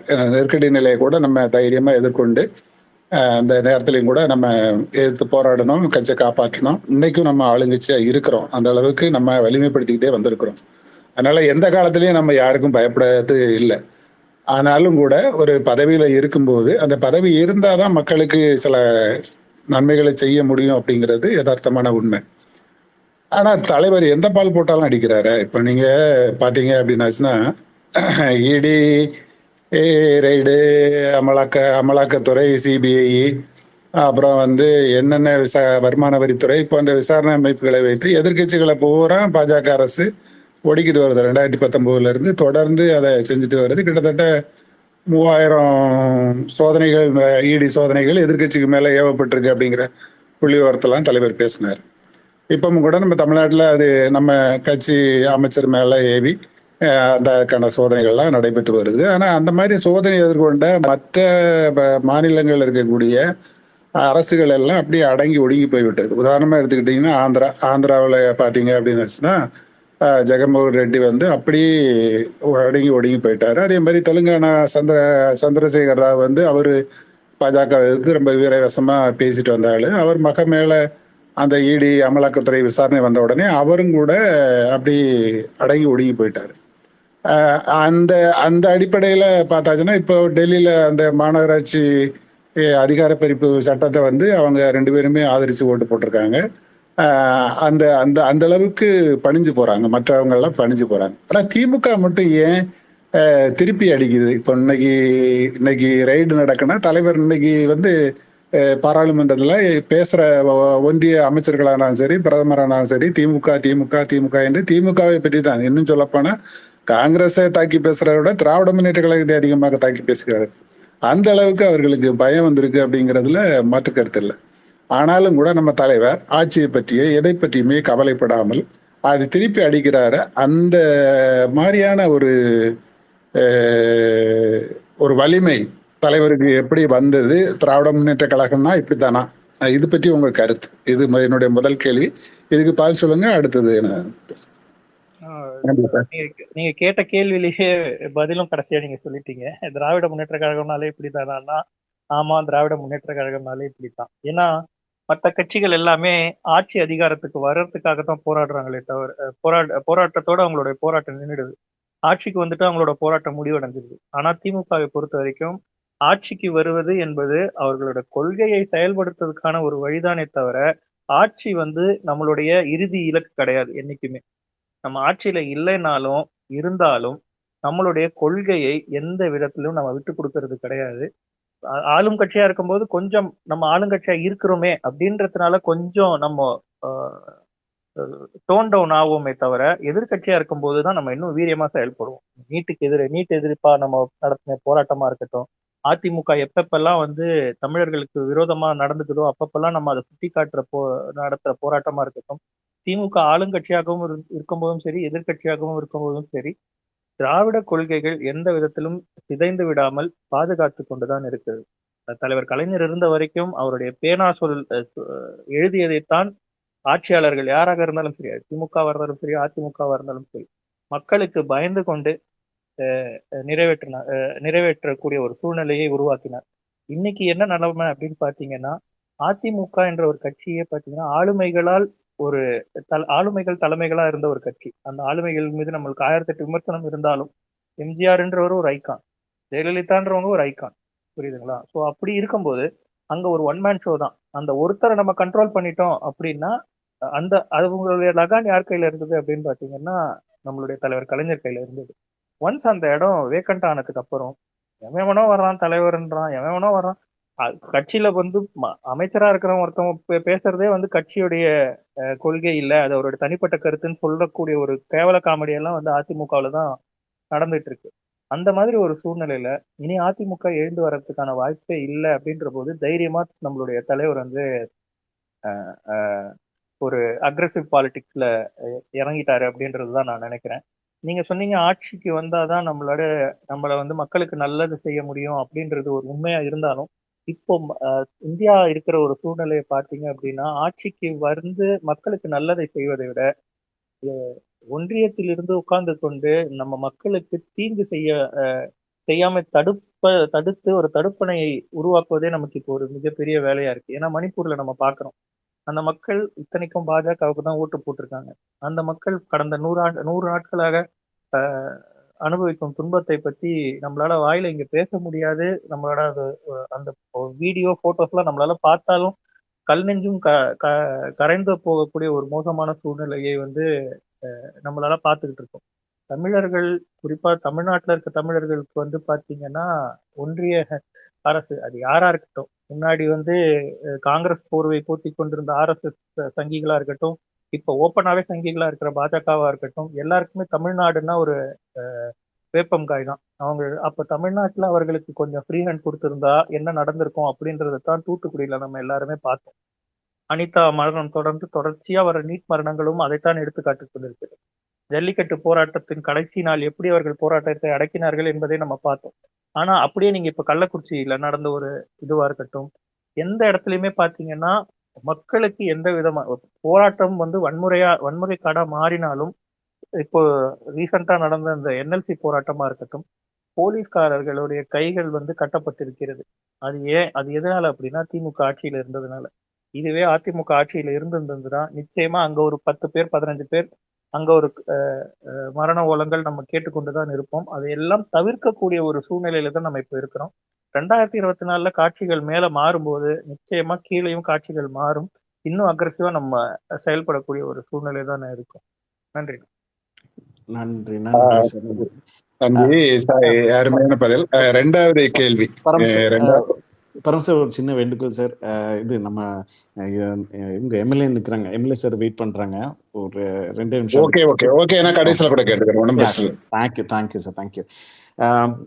நம்ம இப்போ வந்து நம்ம போன வாரத்துக்கு முந்தின வாரம் பேசின ஒரு சிறப்பு ஸ்பேஸ், அந்த ஸ்பேஸ்ல வந்து ஸ்டேட் சென்டர், அதனுடைய ரைட்ஸ், அதனுடைய லிபர்ட்டிஸ், அதெல்லாம் வந்து பேசின எங்கள் Bahour MLA RR Senthilkumar sir அவங்க வந்து வந்திருக்காங்க. அவங்க வந்து நம்மளுடைய மக்கள் ரெப்ரசன்டேட்டிவ், அவங்களுக்கு டைம் கம்மியா இருக்கும்.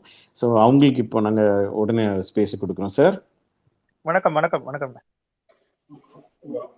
வணக்கம் திரு டாக்டர் சாய் லட்சுமிகாந்த் அவர்களே, சகோதரர் அவர்களுக்கு என்னுடைய வணக்கம். அதே போல இந்த பிளாக் ஸ்பெக்டக்கல் நிகழ்ச்சியை நடத்தி கொண்டிருக்கும் அனைத்து தோழர்களுக்கும் என்னுடைய வணக்கம், கலந்து கொண்டிருக்கிறவர்களுக்கும் என்னுடைய வணக்கத்தை தெரிவித்துக் கொள்கிறேன். சகோதரர் வந்து பேசும்போது ஒரு 10 நிமிஷம் கழிச்சு தான் சேர்ந்தேன். அந்த செய்தி எனக்கு சொன்னாங்க, சேர்ந்தேன். இப்போ சேர்ந்ததுக்கு முக்கிய காரணம் வந்து, முதல் காரணம் வந்து சகோதரர் வந்து எங்க புதுச்சேரியோட சம்பந்தி, மூத்த முன்னோடி திரு CP திருநாவுக்கரசு அவர்களுடைய குடும்ப உறவாக இருக்கிறவர். அந்த ஒரு காரணமும், அது அடுத்தது நம்ம பேசும்போது அவர் நிறைய விஷயங்களை நான் கவனிச்சேன். தமிழ்நாடு அரசின் திட்டங்கள் எல்லாம் நிறைய விவரிச்சார். அவர் அதுக்கப்புறம் கேள்விகளுக்கு சொன்ன பதில்களுக்கு விதமும் உண்மையே மனதுக்கு நெகிழ்ச்சி அளிக்கக்கூடிய விஷயமா இருந்தது. அதனால அவர்களுக்கான வாழ்த்துக்கள். முதல் ஒரு பெரிய கேள்விகள் இல்லை, நிறைய விஷயங்களை திட்டங்களை குறித்து சொல்லியிருக்கிறார். அதெல்லாம் வந்து நமக்கு ஒரு ரெண்டாவது, நம்ம பேசுறவங்களா மட்டும் இந்த பகுதியில் இருக்கக்கூடாது, கேட்கறவங்களாவும் இருக்கணும் சில விஷயங்கள் அப்படின்றதுக்காக தான் இந்த நிகழ்ச்சியில கலந்துக்கிட்டேன் நான் உடனே. அதுக்கப்புறம் பாத்தீங்கன்னா இப்ப திரு பரம் சார் சொன்ன கேள்விக்கு அவர் சொன்ன பதில்களும், அது தொடர்ச்சியா பாத்தீங்கன்னா ஒரு விஷயம் அவர் சொல்றது போல, எப்படி திராவிட முன்னேற்ற கழகம் வந்து இதுக்கு கடுமையா எதிர்த்து நிக்குது, மற்றவங்க எல்லாம் பின்வாங்கும் போது அப்படின்றத சொல்லியிருந்தாரு. அதுக்கு அழகான பதிலையும் அவர் சொல்லியிருந்தாரு. அதுல ஒரு சில விஷயங்கள் நம்ம எடுத்துக்கணும்னு பாத்தீங்கன்னா, நம்மளுடைய அனைத்து, அதாவது அடிப்படையான விஷயங்களுக்கு எதிரான போக்கு, அதாவது கடுமையான எதிரான போக்கு. இப்ப எதிரான போக்கு பல காலங்கள் நம்ம ஒன்றிய அரசுல இருந்து நம்ம பார்த்திருக்கிறோம். ஆனா இந்த அளவுக்கு ஒரு திட்டமிட்ட நம்ம சமூக நீதி அமைப்பாகட்டும், அதுக்கு எடுத்த உடனே வர்ணாசிரமத்தை இங்கேயே ஒரு கவர்னரை போட்டு அதுக்கு நேர்மாறாக வர்ணாசிரமத்தை பேசுவதும், அதுக்கு அடுத்தபடியா நமக்கு முக்கியமான விஷயங்கள், இப்போ மொழி நம்மளுடைய தமிழ் மொழி உணர்வு, மொழி இதுக்கு நேர்மாறியாக இந்திய எந்த இடத்துல எல்லாம் எப்படிலாம் அதை கொண்டு வர முடியும் அப்படின்ற ஒரு விஷயம். அதுக்கப்புறம் பொதுவாக நம்மளுடைய ஜனநாயக அமைப்பு, நம்ம ஒரு ப்ரோக்ரஸிவ் சொசைட்டியா நம்ம தமிழகம் இருக்குது. கடந்த 100 ஆண்டுகள்னா அதற்கு திராவிட இயக்கங்கள், நம்முடைய வந்த தலைவர்கள் எல்லாம் அந்த ப்ரோக்ரஸிவ் சொசைட்டியே மாத்தி போடக்கூடிய ஒரு அமைப்புல இன்னைக்கு சூழல் இருக்குன்னும் போது, நம்மளை தவிர அதை எதிர்த்து நிக்கிறதுக்கு ஒரு இயக்கம் இருக்க முடியாது. சமரசம் செய்யாம நம்முடைய தலைவர் அவர்கள் இயக்கி நிற்கிறாருங்கிறது காலத்தின் கட்டாயம். கண்டிப்பா அதை உணர்ந்து கொண்டு அவர் செயல்படுகிறார்ன்றதுல எந்த மாற்று கருத்துமே இருக்க முடியாது. அதுல வந்து நமக்கு இது வந்து ஏன் நிக்கிறோன்ற கேள்வி, இது நம்ம இன்னைக்கு நிக்கலைன்னா நம்மளது எல்லாமே கலைந்து போகக்கூடிய விஷயங்கள் நம்ம பார்க்குறோம். எவ்வளோ இன்ஸ்டிடியூஷன்ஸ் வந்து என்ன சூழ்நிலைக்கு இன்னைக்கு போயிருக்குன்றத அதை வந்து பாராளுமன்றத்தில் எவ்வளோ பேர் பேசுறாங்க பார்க்கணும். அதற்கு அவர் பதில சொல்லியிருந்தார். கண்டிப்பா நிக்க வேண்டிய நேரம் கண்டிப்பா நிக்கிறோம். நம்ம சந்திச்சிருக்கோம்னு நினைக்கிறோம். டாக்டர் சாய் லட்சுமிகாந்த் அவர்கள் நம்ம சந்திச்சிருக்கோம்னு நினைக்கிறேன். நம்ம சந்தோஷம். நீங்க நிறைய கேள்விகளுக்கு பதில் சொல்றீங்க. இந்த நிகழ்ச்சியில கலந்துக்கணுன்றதுக்காக உங்களுடைய வாழ்த்துக்கள். கேள்விகள் எதுவும் நன்றி, மிக்க நன்றி. நன்றி சார், நன்றி. அடுத்த கேள்வி வந்து கோவை ஜெயராமண்ணா. ஜெயராமண்ணா வந்துட்டேண்ணா. ஹலோ கேக்குதுங்களா? கேக்குது. சார் வணக்கம் சார். என்னோட கேள்வி முதல் வந்து வணக்கம் சார். மிக்க மகிழ்ச்சி. ரொம்ப இன்ஃபர்மேட்டிவா இருந்தது உங்களோட தகவல்கள் எல்லாமே. எல்லாருக்குமே தெரிஞ்ச தகவல் தான், அதை ரொம்ப பிரீஃபா சொன்னீங்க. இதை வந்துட்டு நாங்க மக்களிடத்துல எடுத்துட்டு போறதுக்கு ரொம்ப உதவியா இருக்கும். ஏன்னா நம்மளுக்கு செய்தி வழியா வந்துட்டு தகவல்கள் தெரியும். ஆனா இவ்வளவு இன்ஃபர்மேட்டிவ் டேட்டாவோட நாங்க கேட்டது வந்துட்டு ரொம்ப மகிழ்ச்சியா இருக்குது. எல்லாத்துட்டும் எடுத்துட்டு போறதுக்கு ரொம்ப யூஸா இருக்கும். என்னோட தனிப்பட்ட கொஸ்டின் வந்துட்டு, கோவை மாவட்டம் வடக்குல இருக்கிறேன் நான். கோவை வடக்குல இருக்கிறேன் நான். என்னோட வீடு எல்லாம் எங்களோட ஏரியால இந்த திராவிடம் குறித்து பேசுறதும், நம்மளோட கட்சியை பத்தி வெளியில பேசுறதும், கட்சியில இருக்கிறவங்களே எங்க தொகுதியை எடுத்துக்கலாம், எங்களோட வார்டை எடுத்துக்கலாம், ரொம்ப கம்மியா இருக்குது. சிந்தனையும் கம்மியா இருக்குது, இதை பத்தி பேசுறதும் கம்மியா இருக்குது. நம்மளோட செய்த நல்லதுகளை சொல்றதுக்கெல்லாம் ஆட்கள் ரொம்ப ரொம்ப கம்மியா இருக்காங்க. ஈவன் ஐடியா இருக்கட்டும், இல்லைன்னா கழக உடன்பிறப்பா இருக்கட்டும், ரொம்ப கம்மியா இருக்குது. இதற்கு வந்துட்டு ஒரு சிறப்பான ஒரு வழிமுறைகளை வகுக்கணும் தலைமையிடம் சொல்லி. கோவை மாவட்டம் நிஜமாலுமே ரொம்ப கஷ்டமா இருக்குது. அதுக்கு ஏதாவது ஒரு வழிமுறைகள் சொல்லணும்ன்றது கேட்டுக்கிறேங்க சார். வேற ஒன்றும் கொஸ்டின் இல்லைங்க சார். ரொம்ப தேங்க்ஸ் சார். நல்ல இன்ஃபர்மேட்டிவ் கொடுத்தீங்க சார். நன்றி சார். நன்றி. நீங்க சொன்ன கோரிக்கைகள் எல்லாமே தலைமைக்கும் எட்டி இருக்கு. இப்போ கலைஞர் 100ஆண்டு வருடத்தை வந்து சிறப்பிக்க நம்மளுடைய தலைவர் வந்து பள்ளி கல்லூரிகளில் திராவிடம் குறித்து பேசுறதுக்கு கலைஞர் மாணவர் மன்றங்களை உருவாக்குறதுக்கு செயல் திட்டம் வகுத்து இருக்காங்க. முக்கியமா மாணவர் அணி, இளைஞர் அணி எல்லாரும் சேர்ந்து அதை சிறப்பா செய்வாங்கன்றத நம்புறோம். கட்சி சார்பற்ற ஒரு அணியாக இருக்க போகுது. அப்படி இருக்கும்போது நிச்சயமா அதற்கான வெளியும் அதிகமா இருக்கும். அதற்கான என்ன சொல்றது, அதோடைய பாதிப்பு மக்களிடத்திலும் பாத்தீங்கன்னா நிச்சயமா பிரதிபலிக்கும். அதோடைய பாசிட்டிவ் எஃபெக்ட் வந்து நிச்சயமா இருக்கும். கோவை வந்து நீங்க சொல்ற மாதிரி நிறைய குறைபாடுகள் இருந்தாலும் நம்ம எலெக்ஷன்ல ஜெயிக்க தான் அந்த இது வந்து நம்மளால திரும்ப ரீகெயின் பண்ண முடியும் அப்படின்றத நான் திடமா நம்புறேன். அதற்கான ஒரு அத்தாட்சியா தான் இப்போ நடந்த உள்ளாட்சி தேர்தலில் பாத்தீங்கன்னா கோவையில நம்ம அதிகப்படியாக ஜெயிச்சிருக்கிறோம். நிச்சயமா தொடர்ச்சியா கோவையை வந்து கான்சென்ட்ரேட் பண்ணதான் போறாங்க. அதற்கு கோவையில் நிச்சயமாக மாற்றம் வரும். மக்கள் மனதிலும் மாற்றம் வரும், கட்சியிலும் மாற்றம் வரும் அப்படின்றத வந்து நம்மளால இது வந்து தலைமைக்கே தெரியும்.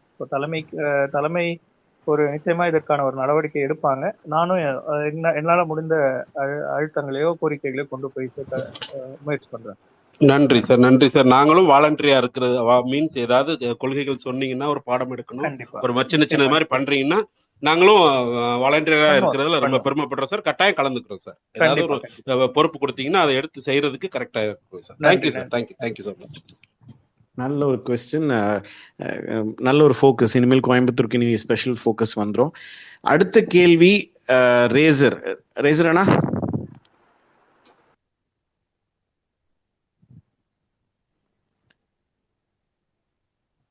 ரேசர் அண்ணா இருக்கீங்களா?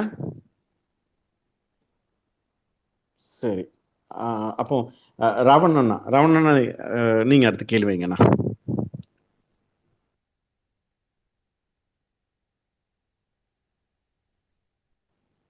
ராவணன் அண்ணா கேக்குதா?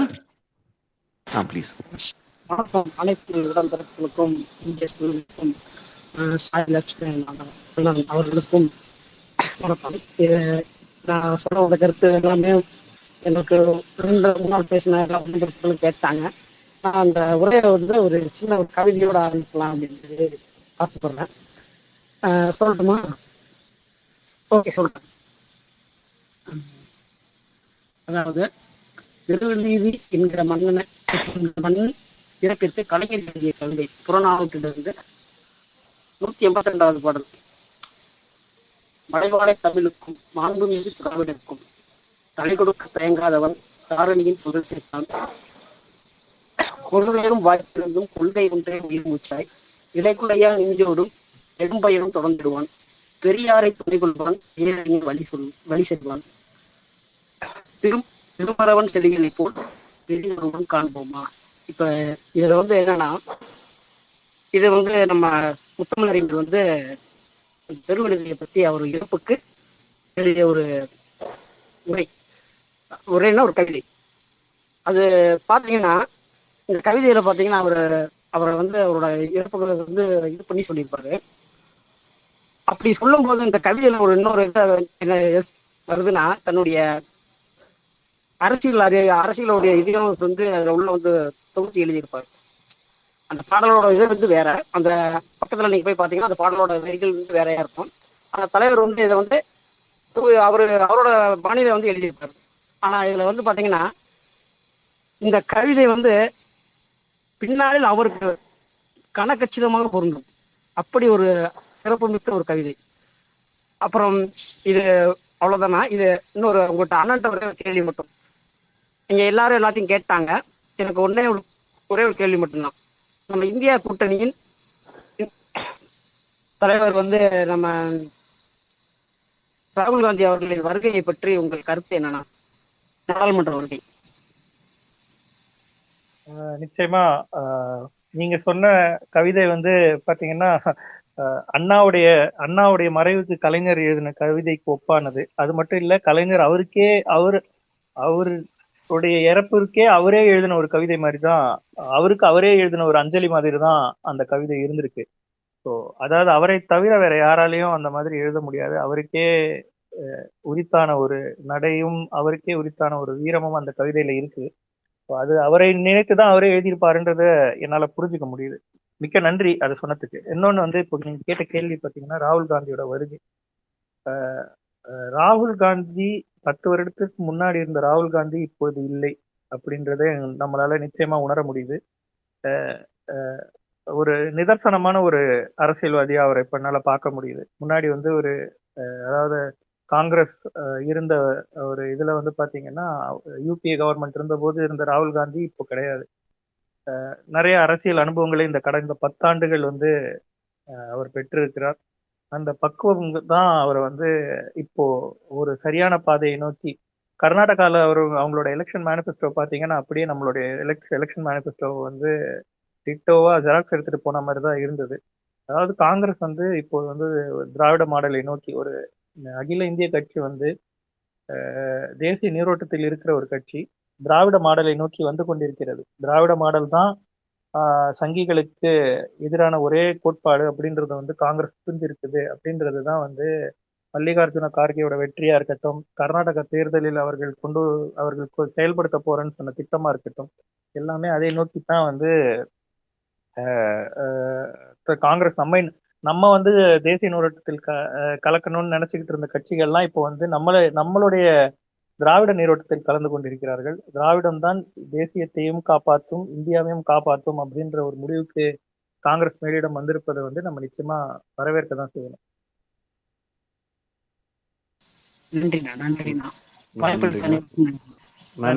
நன்றி ராவணண்ணா. நண்பர்களே, ஒரு சிறிய ஒரு வேண்டுகோள். எல்லாரும் ஒரு கேள்வி வைங்க, ஏன்னா நேரம் ரொம்ப முக்கியம். இப்போ அடுத்த கேள்வி நம்ம ரொம்ப எங்க எல்லாருக்குமே ஒரு நல்ல ஒரு இன்ஸ்பிரேஷன், பிலால் அண்ணா. வணக்கம் டிபிஎஸ் தோழர்களுக்கு. முதல்ல சாய் கழகத்தினுடைய அமைப்பு செயலாளராக 10வது ஆண்டில் எடுத்து வைக்கும் கழகத்தினுடைய சட்ட அணியினுடைய முன்னாள் செயலாளரும் ஜெயலலிதாவை சிறைக்கு சென்றவருமான உங்களுடைய அப்பாவிற்கும் கழக அமைப்பு செயலாளருக்கும் என்னுடைய மனமார்ந்த வாழ்த்துக்களும் பாராட்டுகளும் சாய். என்கிட்ட ஒரே ஒரு கேள்விதான் இருக்கு சாய். நிச்சயமாக இந்த டிபிஎஸோட ஸ்பேஸ் பார்த்தீங்கன்னா இப்போ நடக்கிறது, நீங்கள் பேசுறது, நாங்கள் கலந்துக்கிறது எல்லாமே பார்த்தீங்கன்னா ஒரு பிரச்சார உத்தி தான். தலைவருமே பார்த்தீங்கன்னா சமூக வலைத்தளங்களில் நம்மளுடைய பிரச்சாரத்தை முன்னெடுத்து செல்லணும் அப்படிங்கிறது. பட் இதற்கு ஒரு எடுத்துக்காட்டா இருந்தது உங்களை போன்றவர்கள் உருவாக்கிய அறக்கட்டளை பார்த்தீங்கன்னா சட்டமன்ற தேர்தலுக்கு முன்பாக மிக வீரியமாக கழகத்தினுடைய முன்னோடிகளையும் கூட்டணி கட்சி தலைவர்கள் வச்சு தமிழ்நாட்டினுடைய பேச வேண்டிய பேசு பொருளை வந்து தீர்க்கமாக பேசினீங்க. அந்த கூட்டம் வந்து பார்த்தீங்கன்னா, திமுகவை தேர்தல் அரசியலில் நேரடியாக ஆதரித்து, திமுகவிற்கு எதிரான அனைத்து சக்திகளையும் அம்பலப்படுத்திய ஒரு சமூக ஊடகமாக வந்து வெற்றிகரமாக செயல்பட்டது. அது ஆட்சி பொறுப்பு ஏற்றவுடன் வந்து பணிச்சூழல் மற்ற விஷயங்களுக்காக வந்து அதனுடைய செயல்பாடுகள்ல ஒரு சுணக்கம் ஏற்பட்டிருக்கு.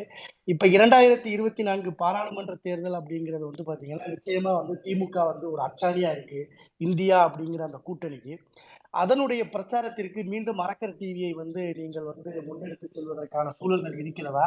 உங்களுடைய திட்டங்கள் என்ன அப்படின்னு கேட்கறதுக்காகத்தான் இந்த கேள்வியை நான் முன் வச்சிருக்கேன் சார். நன்றி. இது என்னை நோக்கி கேட்கப்பட்ட கேள்வியை விட நான் பார்க்கல. இது பிலாலையே கேட்டுக்கொள்கிற கேள்வியா தான் பார்க்கிறேன். இதுல வந்து நம்ம எல்லாரும் சேர்ந்துதான் இது திமுக என்பதோ திராவிட இயக்கம் என்பதோ திராவிட கொள்கை என்பதோ ஒரு 1000 ஆண்டு கால தேர். அதை வந்து ஒருத்தர் இருவரால் வந்து இழுக்க முடியாது. அதே போலதான் அரக்கர் டிவியும். அதை இழுப்பதற்கு ஒரே ஒரு ஆள் வந்து பொறுப்பேற்றுக் கொள்ள முடியாது. நம்ம எல்லாரும் பொறுப்பேற்றுக்கணும். கண்டிப்பா நீங்களும் ஏத்துக்குவீங்கன்னு நினைக்கிறேன் பிலால். நம்ம எல்லாரும் சேர்ந்து நிச்சயமா இதுக்கான ஒரு செயல் திட்டத்தை உருவாக்கி நிச்சயமா செய்வோம். முன்னாடி செஞ்சுட்டு இருந்தோம். நம்ம ஆட்சிக்கு வந்ததுக்கு அப்புறம் இப்போ நம்ம என்ன சொல்றது, நிழல்ல வந்து சுகம் தேட ஆரம்பிச்சிட்டோம். அதற்கான எப்போ நம்ம திரும்ப வெயிலை நோக்கி திரும்ப நம்ம போய் நம்மளுடைய கலப்பணியை தொடங்க போறோம் அப்படின்றத ஆர்வமா நானும் எதிர்பார்த்துட்டு தான் இருக்கேன். நிச்சயமா இன்னும் வரும் காலங்கள்ல இன்னும் வீரியமா அரக்கர் டிவி செயல்படும் அப்படின்ற நம்பிக்கையை உங்களுக்கு கொடுப்பதோட உங்களிடம் இருந்த நம்பிக்கையை நானும் எடுத்துக்கிறேன். நன்றி. நன்றி நன்றி சார். நன்றி சாய். அந்த ஒரு கோரிக்கையை தான் நானும் வைக்கணும்னு நினைச்சேன். நம்ம வந்து ஆரம்பத்துல அதை நல்லா சிறப்பா செஞ்சுக்கிட்டு இருந்தோம். வாரந்தோறுமே நம்ம செஞ்சுக்கிட்டு இருந்தோம். அது இடையில விட்டு போனதுல எல்லாருக்குமே கொஞ்சம் கஷ்டம்தான். அதை திரும்பவும் ஆரம்பிக்கங்கிறத என்னுடைய வேண்டுகோளாகவும் நான் வைக்கிறேன். நன்றி. நன்றி நன்றி சார். நன்றி. கண்டிப்பா செய்வோம். நன்றி சார். அடுத்த நம்மளுடைய கேள்வி வைக்க வராங்க Nandakumar. Sir, first of all உங்கள் ஸ்பீச் கேட்டேன், நல்லா இருந்ததுங்க சார். நான் வேலூர்லேருந்து பேசுகிறேன். என்னுடைய கொஷின் என்னென்னா, ஆக்சுவலாக வந்து பார்த்தீங்கன்னா 2019 எலெக்ஷனில் பிஜேபி வந்து ஒரு ட்ராமா பண்ணாங்க. ரீசெண்டாக காஷ்மீர் கவர்னர் வந்து ரீசெண்டாக ஒரு ஸ்டேட்மெண்ட் கொடுத்துட்ருக்காங்க புல்வாமா அட்டாக் பற்றி. அது ஒரு ட்ராமான்னு சொல்லிட்டு. இப்போ என்னுடைய அசம்ஷன் என்னன்னா, அடுத்து வந்து பிஜேபி ஒரு 3 ட்ராமாவை கண்டக்ட் பண்ணலான் இருக்காங்க. அதை பற்றியான கொஷின் தான் எனக்கு. ஒன்று வந்து பார்த்தீங்கன்னா சந்திராயன் 3, இன்னொன்று வந்து Indian team cricket world cup, இன்னொன்று வந்து நெக்ஸ்ட் இயர் ஓப்பன் பண்ண போகிற கோயில், ராமர் கோயில். இதுலேருந்து நம்ம எப்படிங்க சார் பப்ளிக்கை ஓவர் கம் பண்ணி நம்ம கூப்பிட்டு வர்றது? இப்போ நீங்க கேட்ட கேள்வி ரொம்ப பர்டினண்டான ஒரு கொஸ்டின். இப்போ இதை வந்து எல்லாமே பாத்தீங்கன்னா, எத்தனை பேர் கிளாடியேட்டர் படம் பாத்தீங்கன்னு தெரியல.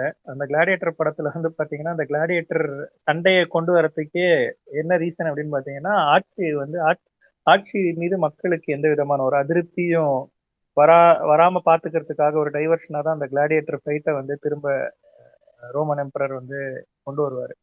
அதே மாதிரி தான் இந்த ராமர் கோயிலா இருக்கட்டும், நீங்க சொன்ன அந்த சந்திராயன் 3 இருக்கட்டும், வேற ஒண்ணு சொல்லிட்டு இருந்தீங்க. இப்போ நடக்கிற கலவரங்கள் எல்லாமே கூட பாத்தீங்கன்னா அதோடைய ஒரு பிரதிபலிப்பு தான். இது ஒரு டைவர்ஷன் டாக்டிக் தான். இந்த 9 வருஷமா நாட்டையும் நாட்டு மக்களுக்கும் மிகப்பெரிய துரோகத்தை பாஜக இழத்திருக்கிறது. 2 வருஷத்துக்கு 2 கோடி பேருக்கு வேலை கொடுப்போம்னு சொன்னாரு மோடி. பீகார்ல இருந்தும் உத்தரப்பிரதேஷ்ல இருந்தும் மத்திய பிரதேஷ்ல இருந்தும் தமிழ்நாடை நோக்கி தான் மக்கள் வந்துகிட்டு இருக்காங்களே தவிர அங்க அவங்களுக்கு எந்த விதமான ஒரு வேலை வாய்ப்பையும் அவர்கள் உருவாக்க தவறி இருக்கிறார்கள். இப்போ வட இந்தியாலையும் பாத்தீங்கன்னா பஞ்சமா இருக்கட்டும், வேலையில்லா திண்டாட்டமா இருக்கட்டும், விலைவாசி உயர்வா இருக்கட்டும், எல்லாமே தலை விரித்து ஆடிக்கொண்டிருக்கிறது. அப்படி இருக்கும்போது நிச்சயமா இந்த மக்கள் வந்து இனிமேலும் பாஜகவுடைய பொய்களுக்கு ஏமாற மாட்டாங்க அப்படின்றதுதான் நம்ம பாக்குறோம்.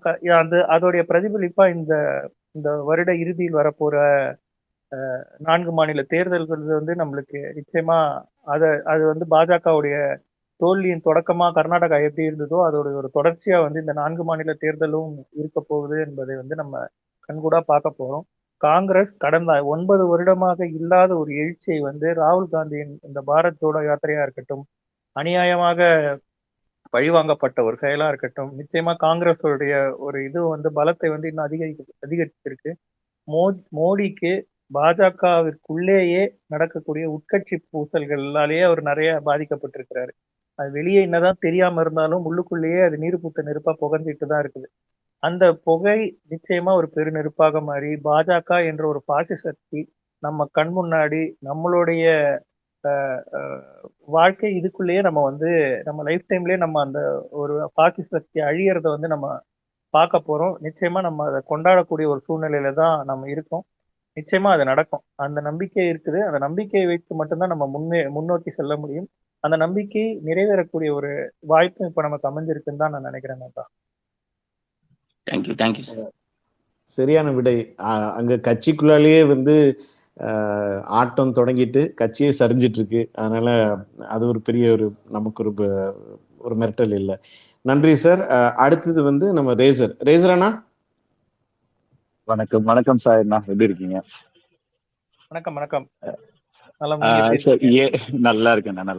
இல்ல, எங்களுக்கு தெரிஞ்ச சாயண்ணா வந்து ரோஸ்ட் பண்றதுல கொஞ்சம் ஸ்பெஷலிஸ்ட். கிட்டத்தட்ட கடைசியா கேள்வி கேட்கிறேன்றதுனால அந்த பக்கம் கொண்டு போயிடலான்னு பார்த்தேன். இந்த 3 நாள் நடந்த நாடாளுமன்ற கூட்டுகளை வந்து கொஞ்சம் அப்படியே இந்த ஸ்டைல்ல ஒரு ரோஸ்ட் பண்ணீங்கன்னா கேட்டு நிம்மதியா இருந்துருவாங்க. ரோஸ்ட் தானே பண்ணிடுவோம்.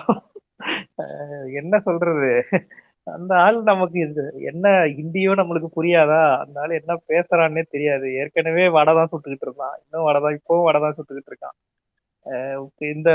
இந்த ஆள் 100 நாளா நடக்கிற கலவரத்தை பத்தி பேசுறதுக்கு வாயா நாடாளுமன்றத்துக்குன்னா வந்து நேருல ஆரம்பிச்சு இந்திரா காந்திக்கு போய் திமுகவை சொல்லியோ மணிப்பூரை பத்தி பேசியா, நான் மணிப்பூரை பத்தி ஒரு வார்த்தை கூட மணிப்பூர்ன்ற வார்த்தையே இல்லை. இத்தனைக்கும் அதானிய பத்தி நான் பேச மாட்டேயா அப்படின்னு ராகுல் காந்தி சொன்னாலும் இந்த ஆளுக்கு வந்து மணிப்பூரை பத்தி பேசுறதுக்கு ஒரு தைரியம் இல்லை.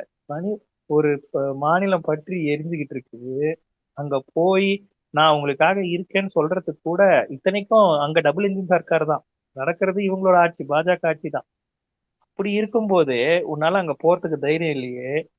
நீ வந்து மத்த கட்சியை பார்த்து பேசுறதுக்கோ, எனக்கு 56 இன்ச்சு மார்பு இருக்குன்னு சொல்றதுக்கோ என்ன யூஸ்? இருக்க வேண்டிய மேட்ரு உங்ககிட்ட இல்லையே. 56 இன்ச்சு இருந்து என்ன பிரயோஜனம்? இருக்க வேண்டிய மேட்ரு உங்ககிட்ட இல்லையே. உனக்கு வீரம் இல்லை, தைரியம் இல்லை, போய் நிக்கிறதுக்கான நெஞ்சுரம் இல்லை, எதுவுமே இல்லை. அப்புறம் நீ எல்லாம் பிரதமரா இருந்து என்னத்துக்கு ஈக்க போற? எனக்கு தெரிஞ்சு இவனுங்களுக்கு சிம்பத்தி வரணும்னா நாளைக்கு மோடியே ஏதாச்சும் பண்ணாலும் முன்னிடுவானுங்க பாஜக காரனுங்க, அவ்வளவு மோசமானவனுங்க. ஸோ அதனால மோடி அவர்கள்கிட்டயே கொஞ்சம் கேர்ஃபுல்லா இருக்கணும்னு நான் கேட்டுக்கிறேன்.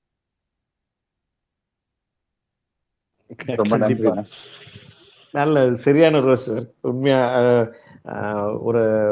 ஒரு சைடு அவ்வளோ நிலைமை இருந்தாலும் இன்னொரு சைடில் வந்து இப்படி ஒரு பொறுப்பு இல்லாமல் ஒரு ஒரு ஒரு ஒரு over boldness too much. Sir அடுத்தது வந்து நந்தகுமாரண்ணா. நந்தகுமாரண்ணா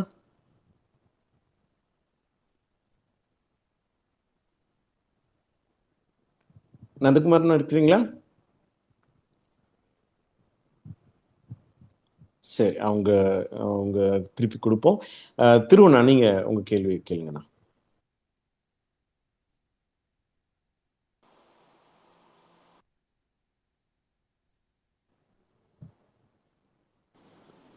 ஹலோ அண்ணா, பேசுறது கேக்குதுங்களா? கேக்குது அண்ணா. தேங்க்ஸ்ண்ணா, டிபிஎஸ் வந்ததுக்கு தேங்க்யூ ஸோ மச் ஃபார் உங்க சப்போர்ட், எல்லாத்துக்குமே தேங்க்ஸ்.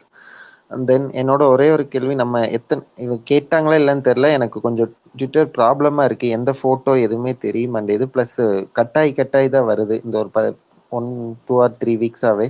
ஸோ அதனால எனக்கு கேட்டாங்க, நம்ம திட்டங்க எல்லாமே நிறையா கொண்டு வரோம்னா நம்ம அதை வந்து எப்படி சொல்றது, எல்லா திட்டமே புது திட்டம் எல்லாமே நம்ம முதலமைச்சர் அவர்கள் கொண்டு வர்றது வந்து எல்லா மாநிலத்துக்கும் முன்னுதாரண திட்டங்களை கொண்டு வர்றாரு. அது வந்து மக்கள்கிட்ட கரெக்டாக போய் சேருது, பட் அதனால மக்களும் பயனடைகிறாங்க.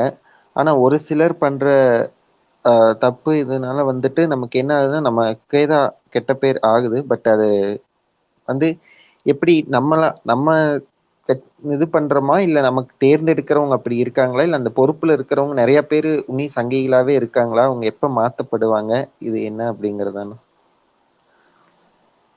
இது வந்து நீங்க சொல்ற கொஸ்டின் அதான் நான் முன்னாடியே சொன்னது. நீங்க வர்றதுக்கு தான் உங்களுக்கு ஏதோ டெக்னிக்கல் டிஃபிகல்டிஸ் இருக்குது அப்படின்னு. நிச்சயமா நம்ம வந்து எல்லாரையுமே சாட்டிஸ்ஃபை பண்ணக்கூடிய ஒரு ஆட்சியை யாராலையும் நடத்த முடியாது. நம்மளுடைய பிரச்சனை என்ன, திமுக காரர்களுடைய பிரச்சனை என்ன அப்படின்னு பார்த்தா, நம்ம வந்து ஒரு ஃபால்ஸ் நரேட்டிவ்க்கோ இல்ல ஒரு ஒரு பிரச்சனையே இல்லாத ஒரு விஷயத்த பூதாகாரமா நம்மளே உருவாக்குறதுலயே நம்ம வந்து நம்மளுடைய முழு கவனத்தையே செலுத்திக்கிறோம். நிச்சயமா ஆஹ் நான் தான் சொன்ன மாதிரி நம்ம வந்து மக்களுக்கான திட்டத்தை கொண்டு வர்றதை காட்டிலும் மக்களுடைய வாழ்வாதாரத்தை இந்த சங்கிகளிடமிருந்து காப்பாற்றக்கூடிய ஒரு தடுப்பாட்டமும் சேர்த்தே ஆட வேண்டிய ஒரு சூழ்நிலையில தான் இப்ப நம்ம இருக்கோம். ஸோ அப்படி இருக்கும்போது இந்த மாதிரி விமர்சனங்கள் வந்து தவிர்க்க முடியாதது மட்டும் இல்லை, அது வந்து வரத்தும் நல்லதுன்னு தான் நான் நினைக்கிறேன். அதுதான் நிச்சயமா நம்மளுடைய கட்சியை வந்து இன்னும் பண்படுத்தக்கூடிய ஒரு சூழ்நிலையை உருவாக்கும். ஸோ இதை வந்து நம்ம ஒரு நம்ம எதெல்லாம் எல்லா அதே அதே சமயத்துல எல்லா விமர்சனத்தையும் நம்ம வந்து ஒரு ஃபேஸ் வேல்யூல எடுத்துக்க கூடாதுன்னு நான் நினைக்கிறேன். ஒரு ஆழ்ந்த ஒரு அனாலிசிஸ் பண்ணிட்டு ஒரு பக்கம் நியாயத்தை மட்டுமே பேசிக்கிட்டு இருப்பாங்க ஒரு சில பேர். அதை விட்டுட்டு ரெண்டு பக்கமும் என்ன நடக்குதுன்றதை பார்த்துட்டு நம்ம அதுக்கப்புறம் தான் நம்ம வந்து ஒரு விஷயத்துல முடிவு எடுக்கணும் அப்படின்னு நான் நினைக்கிறேன். நம்ம எடுத்த உடனே வர்ற ஃபர்ஸ்ட் ட்வீட்டை பார்த்துட்டு நமக்கு வர்ற கோபம் அடுத்து வர்ற ட்வீட்டை பார்த்த உடனே நமக்கு இல்லாம போயிடும்.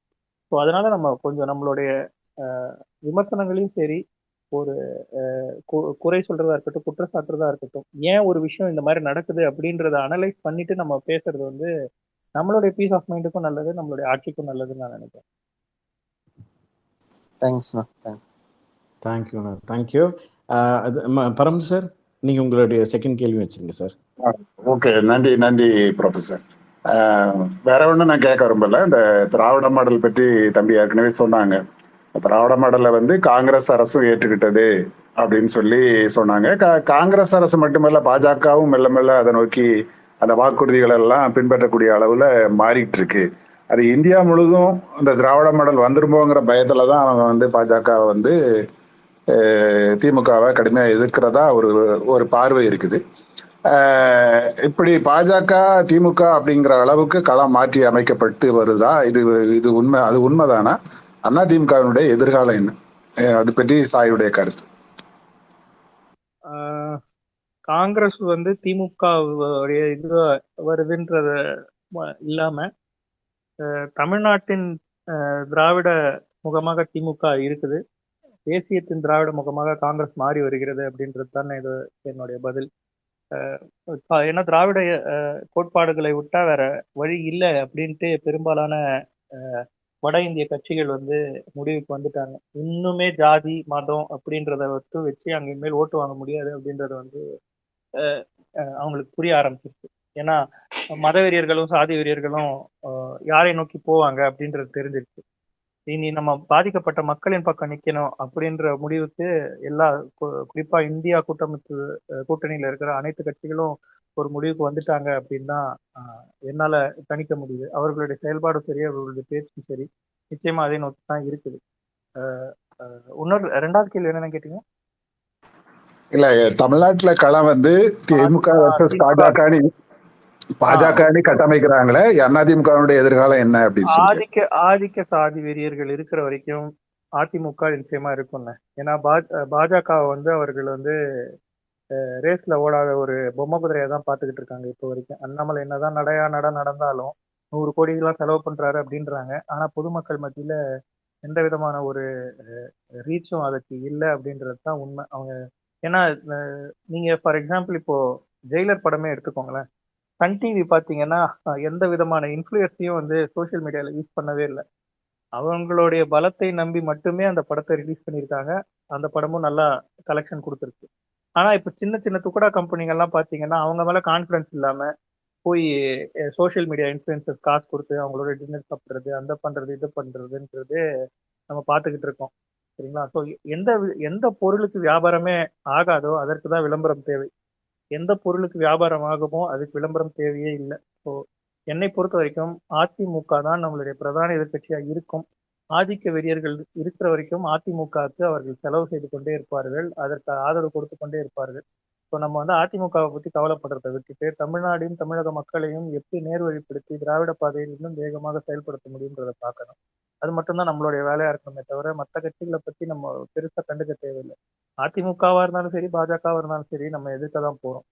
இன்னும் பாஜகவா இருந்தா நம்மளுக்கு இன்னும் ஈஸி. அதிமுகவா இருந்தா அது நம்ம இப்போ இருக்க மொத்த முகமுடியும் அவங்க கழட்டிட்டு நாங்களும் பாஜக தான்ட்டு வெளியே வந்துட்டாங்க. இந்துத்துவாவுக்கு சப்போர்ட் பண்றதா இருக்கட்டும், மாநில சுயாட்சிக்கு எதிராக பேசுறதா இருக்கட்டும், இப்போ இந்த நடந்த இந்த டெல்லி ஸ்பெஷல் சர்வீசஸ் ஆக்ட்ல வந்து அவங்க ஆதரவு தந்ததா இருக்கட்டும், அதிமுக வந்து தன்னுடைய மொத்த பொறுவையும் விலக்கிட்டு நானும் இந்துத்துவா தான்டா, நானும் மாநில சுயாட்சிக்கு எதிரானவன் தான்டா அப்படின்ற மாதிரி ஓப்பனா வந்து நினைச்சாங்க.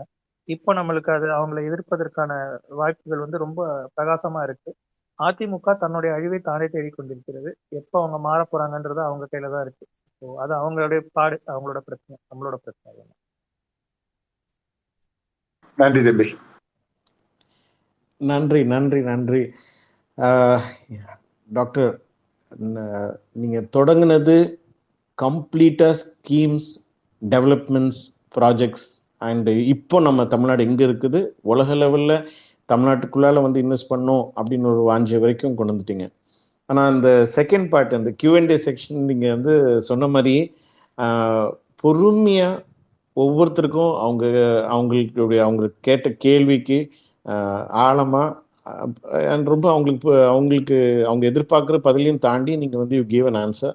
அதில் முக்கியமாக வந்து ரேசர் அண்ணா வந்து கேட்ட அந்த ரோஸ்ட் என்ற ரிக்வெஸ்டையுமே நீங்கள் வந்து அதையும் கொடுத்தீங்க. It was really good. நாங்கள் ஒரு நல்ல ஸ்பேஸ், அருமையான ஒரு விளக்கங்கள், பல தரவுகள், அண்ட் இந்த நேரத்தில் வந்து நீங்கள் இந்த கொடுத்த இந்த ஐடியாவும் நிறைய பேருக்கு யூஸ் ஆகிட்டு, நிறைய பேர் வந்து அது நான் இன்னைக்கு ஆக்சுவலாக புது நண்பர்கள் நிறைய பேர் வந்திருக்கிறாங்க. நிறைய பேர் வந்துட்டு அவங்களும் கண்டிப்பாக வந்து நிறைய புரிஞ்சிருப்பாங்க தமிழ்நாடு எதை நோக்கி போயிட்டு இருக்குது அப்படின்னு. நன்றி டாக்டர். இப்போ கடைசியாக வந்து எங்களுடைய டிபிஎஸ் ஃபவுண்டர் பாலமுருகண்ணா வந்து அவங்க சில அனௌன்ஸ்மெண்ட்ஸ் பண்ண வேண்டியிருக்கு. பாலாண்ணா.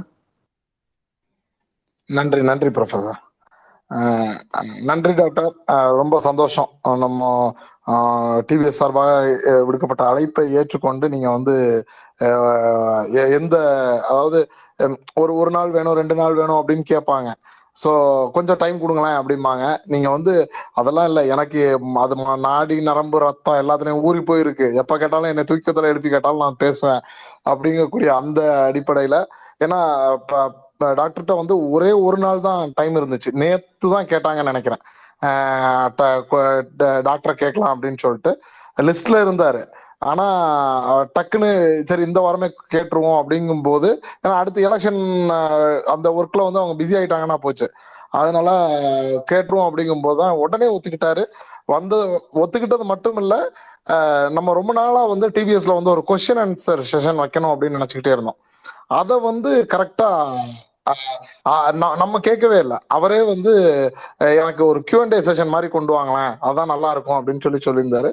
அதுல எல்லாருக்குமே பிடித்தமான அந்த கேள்வி அப்படின்றது வந்து ரேசர் கேட்ட கேள்வியா தான் இருக்கும்னு நினைக்கிறேன். ஒரு வருத்தம் இருக்குது. அதே மாதிரி ஜாக்கப் பிரதர் கேட்ட அந்த கேள்வியும் வந்து அதுவுமே எனக்கு ரொம்ப நாளா இருக்கக்கூடிய ஒரு வருத்தம் தான். எல்லா தேர்தல் வாக்குறுதிகளையும் நிறைவேற்றிக்கிட்டே வரீங்க, எப்பதான் அந்த ஒத்த வாக்குறுதியை நிறைவேற்றுவீங்க அப்படிங்கக்கூடிய அந்த கேள்வி எனக்கும் இருந்தது. அதை வந்து ஜாக்கப் பிரதர் கேட்டப்போ அதுக்கும் சாயலட்சுமிகாந்த் வந்து ரொம்ப அழகா பதில் சொல்லியிருந்தாங்க. போராளி. எனக்கு வந்து இவரை வந்து ரொம்ப ஒரு ஆத்மார்த்தமா பிடிக்கும் டாக்டர்.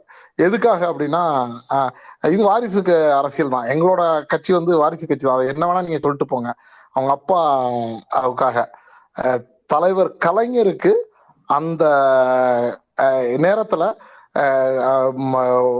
மெரினால இடம் கிடைக்கல அப்படிங்கும்போது அவர் போராடி அதை வாங்கிட்டு வந்து கொடுத்தார் இல்லையா, அவருக்காகவே அந்த குடும்பத்தையே கொண்டாடணும். அப்படி கொண்டு வந்து போட்டாங்க இல்லையா, அது அன்னைக்கு எத்தனை பேரு அந்த உணர்வு பூர்வமான அந்த கோஷங்கள் எப்படி இருந்தது, அதெல்லாம் அந்த உணர்வு பூர்வமான விஷயங்களை சாத்தியப்படுத்தியது யாரு?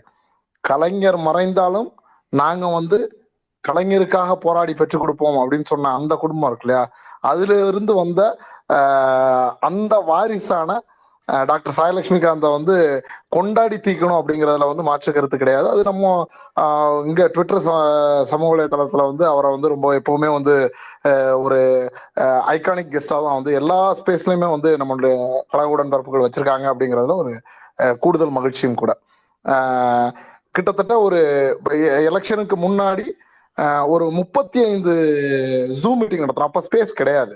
35 ஜூம் மீட்டிங் நடத்தி அதுக்கப்புறம் களத்துல போய் களத்துல போராடி எங்கெங்கெல்லாம் வேலை செய்ய முடியுமோ, எங்கெங்கெல்லாம் யார் யார் வேலை செய்ய விருப்பப்பட்டாங்களோ சமூக வலைதளத்துல இருக்கவங்க அவங்களெல்லாம் கொண்டு போய் சேர்த்து அங்க ஆரம்பிச்சு இங்க இன்னைக்கு டிபிஎஸ் இவ்வளவு தூரம் வந்திருக்குது அப்படின்னா டாக்டர் சாயலட்சுமிகாந்த் மாதிரியான பல உறவுகள்னு தான் நான் சொல்லுவேன். அந்த உறவுகள் கொடுக்கக்கூடிய ஊக்கமும் வழிநடத்தலும் அந்தந்த டைம்ல வந்து நமக்கு வந்து ஒரு சப்போர்ட் பண்ணிட்டு போறதும் அதுவும் தான் வந்து இன்னைக்கு நம்ம அங்கிருந்து இங்க வரைக்கும் கொண்டு வந்திருக்குன்னு நினைக்கிறேன். டிபிஎஸோட ஃபர்ஸ்ட் மீட்டிங் வந்து டிபிஎஸ்னு அப்ப கிடையாது. அப்போ வந்து ஒரு சாதாரண ஒரு இதுதான். எலெக்ஷனுக்கு முன்னாடி நாங்க ஒரு மீட்டிங் போடணும் அப்படின்னு நினைச்சு ஒரு எல்லா நண்பர்களும் ஒருங்கிணைந்து ஒரு தேர்தல் திட்டமிடல் ஆரம்பிக்கலாம் அப்படின்னு நினைச்சப்போ கரெக்டா நாங்க ஃபிக்ஸ் பண்ண அந்த டேட்ல தான் வந்து ஈவன் அமுதன் வந்து துபாயில இருந்து டிக்கெட் புக் பண்ணி எல்லாம் முடிச்சிட்டாரு இந்தியா வர்றதுக்காக அந்த மீட்டிங்காக.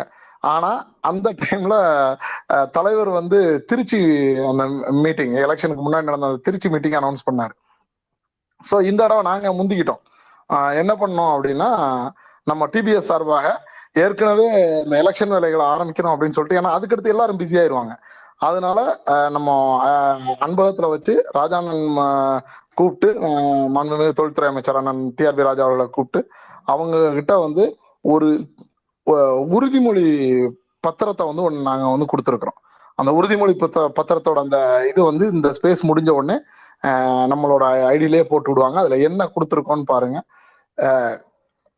நாளும் நமதே 40 நமதேன்னு நம்ம சொல்றோம் இல்லையா, நாடும் நமதே 40 நமதேன்னு நம்ம சொல்றோம் இல்லையா, அதை வந்து தலைவர் தளபதி அவர்களோட கரங்கள்ல கொண்டு போய் சேர்க்கணும்னா நாம இங்க மட்டும் இல்லை எல்லா இடங்கள்லையும் நம்ம பேச்சுக்கள் மட்டும்தான் ஒலிக்கணும்.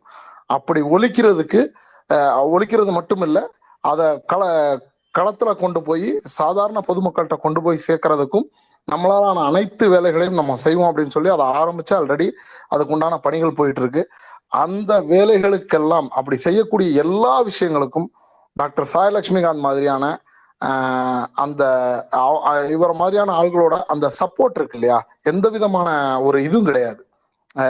நான் வந்து ஆலந்தூர் பாரதி பையன், ஆலந்தூர் பாரதிங்கிறவர் வந்து ஒரு இமேஜ் ஐகான், அதெல்லாம் கிடையாது. நான் வந்து உங்களோட ஒருத்தன், நான் ஒரு கழக உடன்பிறப்பு. அவரே சொன்னார் இல்லையா, இங்க வந்து தொண்டர்களால் ஆனதுதான் கழகம், தலைவர்களால் ஆனது கழகம் அல்ல அப்படின்னு சொன்னார் இல்லையா. அந்த இதுல இருந்து நான் ஒரு ஸ்பெஷல் தேங்க்ஸா டாக்டர் சாயலட்சுமிகாந்த் கொடுக்கணும்னு நினைக்கிறேன். எங்களுடைய பயணம் தொடர்ந்து கிட்டத்தட்ட ஒரு 3 வருஷமா போய்கிட்டு இருக்கு அப்படின்னு சொன்னா, இன்னும் அது பல 100 ஆண்டுகள் போகணும் அப்படின்னு சொன்னா அதுக்கு வந்து உங்களை போன்றவருடைய ஒத்துழைப்புகள் தான் வந்து எங்களை வந்து தொடர்ந்து ஊக்குவிச்சுட்டு இருக்கு அப்படிங்கிறதையும் சொல்லிக்கிறேன். நன்றி டாக்டர். நன்றி ப்ரொஃபசர். நன்றி நன்றி அனைவருக்கும் நன்றி. எனக்கு நன்றி சொல்றது வந்து என்னால் அதை ஏற்றுக்கொள்ள முடியாது. ஏன்னா இது வந்து ஒவ்வொருத்தருக்கும் இது அவங்களுடைய கடமையாக நான் பார்க்குறேன். இது என்னுடைய கடமையாக தான் நான் பார்த்துக்கிட்டு இருக்கிறேன். ஸோ அப்படி இருக்கும்போது என்னுடைய கடமையை செய்கிறதுக்கு நாம் வந்து நன்றி எதிர்பார்த்து எதுவும் செய்கிறதில்ல. ஸோ இது பிளாக் ஸ்பெக்டக்கிள்னு மட்டும் இல்லை, தனி ஒருவராக கட்சிக்கு ஏதாவது செய்ய முடியும் அப்படின்னு நீங்கள் நினைச்சீங்கனாலும் சரி, இல்லை ஒரு குழுவாக நீங்கள் இணைந்து ஏதாவது செய்யணும் அப்படின்னு நினைச்சாலும் சரி, என்னுடைய ஆதரவு நிச்சயமாக இருக்கும். எல்லா உடன்பிறப்புகளும் இன்னைக்கு சந்திச்சதுல, குறிப்பாக எல்லாரும் கூட உரையாடினதுல வந்து ரொம்ப ரொம்ப மகிழ்ச்சி.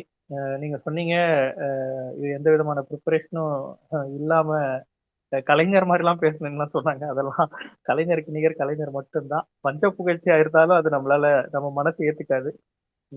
நம்மெல்லாம் கலைஞரை பார்த்து வளர்ந்தவர்கள். ஸோ கலைஞர் முடிக்கும் போது நிச்சயமா கலைஞர் அவருடைய மறைவுக்கு பின்னாடி இன்னும் 1000 கலைஞர்களை வருவார்கள் அப்படின்னு சொல்லிட்டு போயிருக்காரு. ஒரு கலைஞரா நம்மளால வளர முடியலனாலும் அவரில் ஒரு குறிப்பிட்ட சதவீதத்துக்காச்சும் நம்ம வளர்த்துக்கணும். வளர்த்துக்கிட்டு கழகத்திற்காகவும் இந்த நம்மளுடைய தமிழ்நாட்டிற்காகவும் நம்ம வந்து அயராது போராடணும். இப்போ முன்னிலையும் இப்போ வந்து நம்மளுடைய பேச்சுக்கான தேவைகளும் நம்மளுடைய செயலுக்கான தேவைகளும் ரொம்ப அதிகமா இருக்கு அப்படின்னு நினைக்கும்போது நம்ம இன்னும் அதிக வீரியமா செயல்படணும். அதனால இதற்கு யார் என்கிட்ட வந்து ஆதரவு கேட்டாலும் திமுகவிற்காகவும் திராவிடத்திற்காகவும் என்னால் ஆன உதவிகளை நிச்சயமா என்னால் செஞ்சு கொடுக்க முடியும்னு நான் உறுதிமொழி கொடுக்குறேன். பிளாக் ஸ்பெக்டிக்கல் டீமுக்கு மிக்க நன்றி. கேள்வி கேட்ட அனைத்து உடன்பிறப்புகளும் என்னால் முடிஞ்ச அளவுக்கு நல்லா பதில் சொல்லியிருக்கேன். தப்பு தவறு ஏதாவது இருந்திருந்தா சொல்லுங்க, அதையும் திருத்திக்க முயற்சி பண்றேன். நன்றி. நன்றி சார், நன்றி.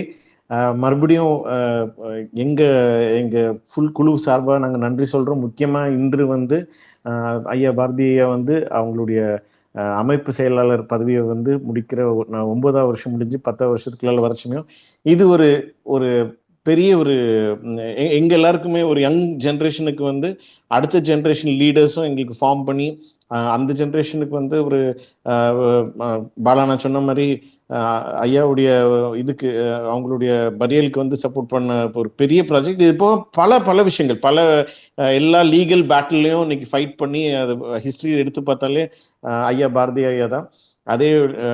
அதே வழியில் நீங்களும் எங்களுக்கு வந்து கொடுக்குற முக்கிய சப்போர்ட்டுக்கு நன்றி. இன்னைக்கு எங்களுடைய ஒரு சடனாக நாங்கள் வந்து உங்களை அழைச்சி கேட்டாலும் நீங்கள் உடனே அதுக்கு எங்களுக்கு ஆதரவு கொடுத்தீங்க. நன்றி ஐயா, நன்றி. நண்பர்களே, டிபிஎஸ் த பிளாக் ஸ்பெக்டிக்கல் டிபிஎஸ் மீடியா வழியாக நடத்துகிற எல்லா தளங்கள்லையும் உள்ள ஒவ்வொரு நாளும் ஒவ்வொரு செகண்டும் வந்து பல விஷயங்களை நாங்கள் வந்து வெளியே அனௌன்ஸ்மெண்ட்டாக இருக்கட்டும், பல கவர்மெண்ட்டுடைய ஸ்கீம்ஸ் எல்லாத்தையும் வெளியே கொடுத்துட்டே இருக்கோம். அது எல்லாமே நீங்களும் வந்து பல நண்பர்கள்கிட்டலாம் ஷேர் பண்ணுறீங்க. இன்னும் உங்களுடைய ஆதரவை தொடர்ந்து தாங்க.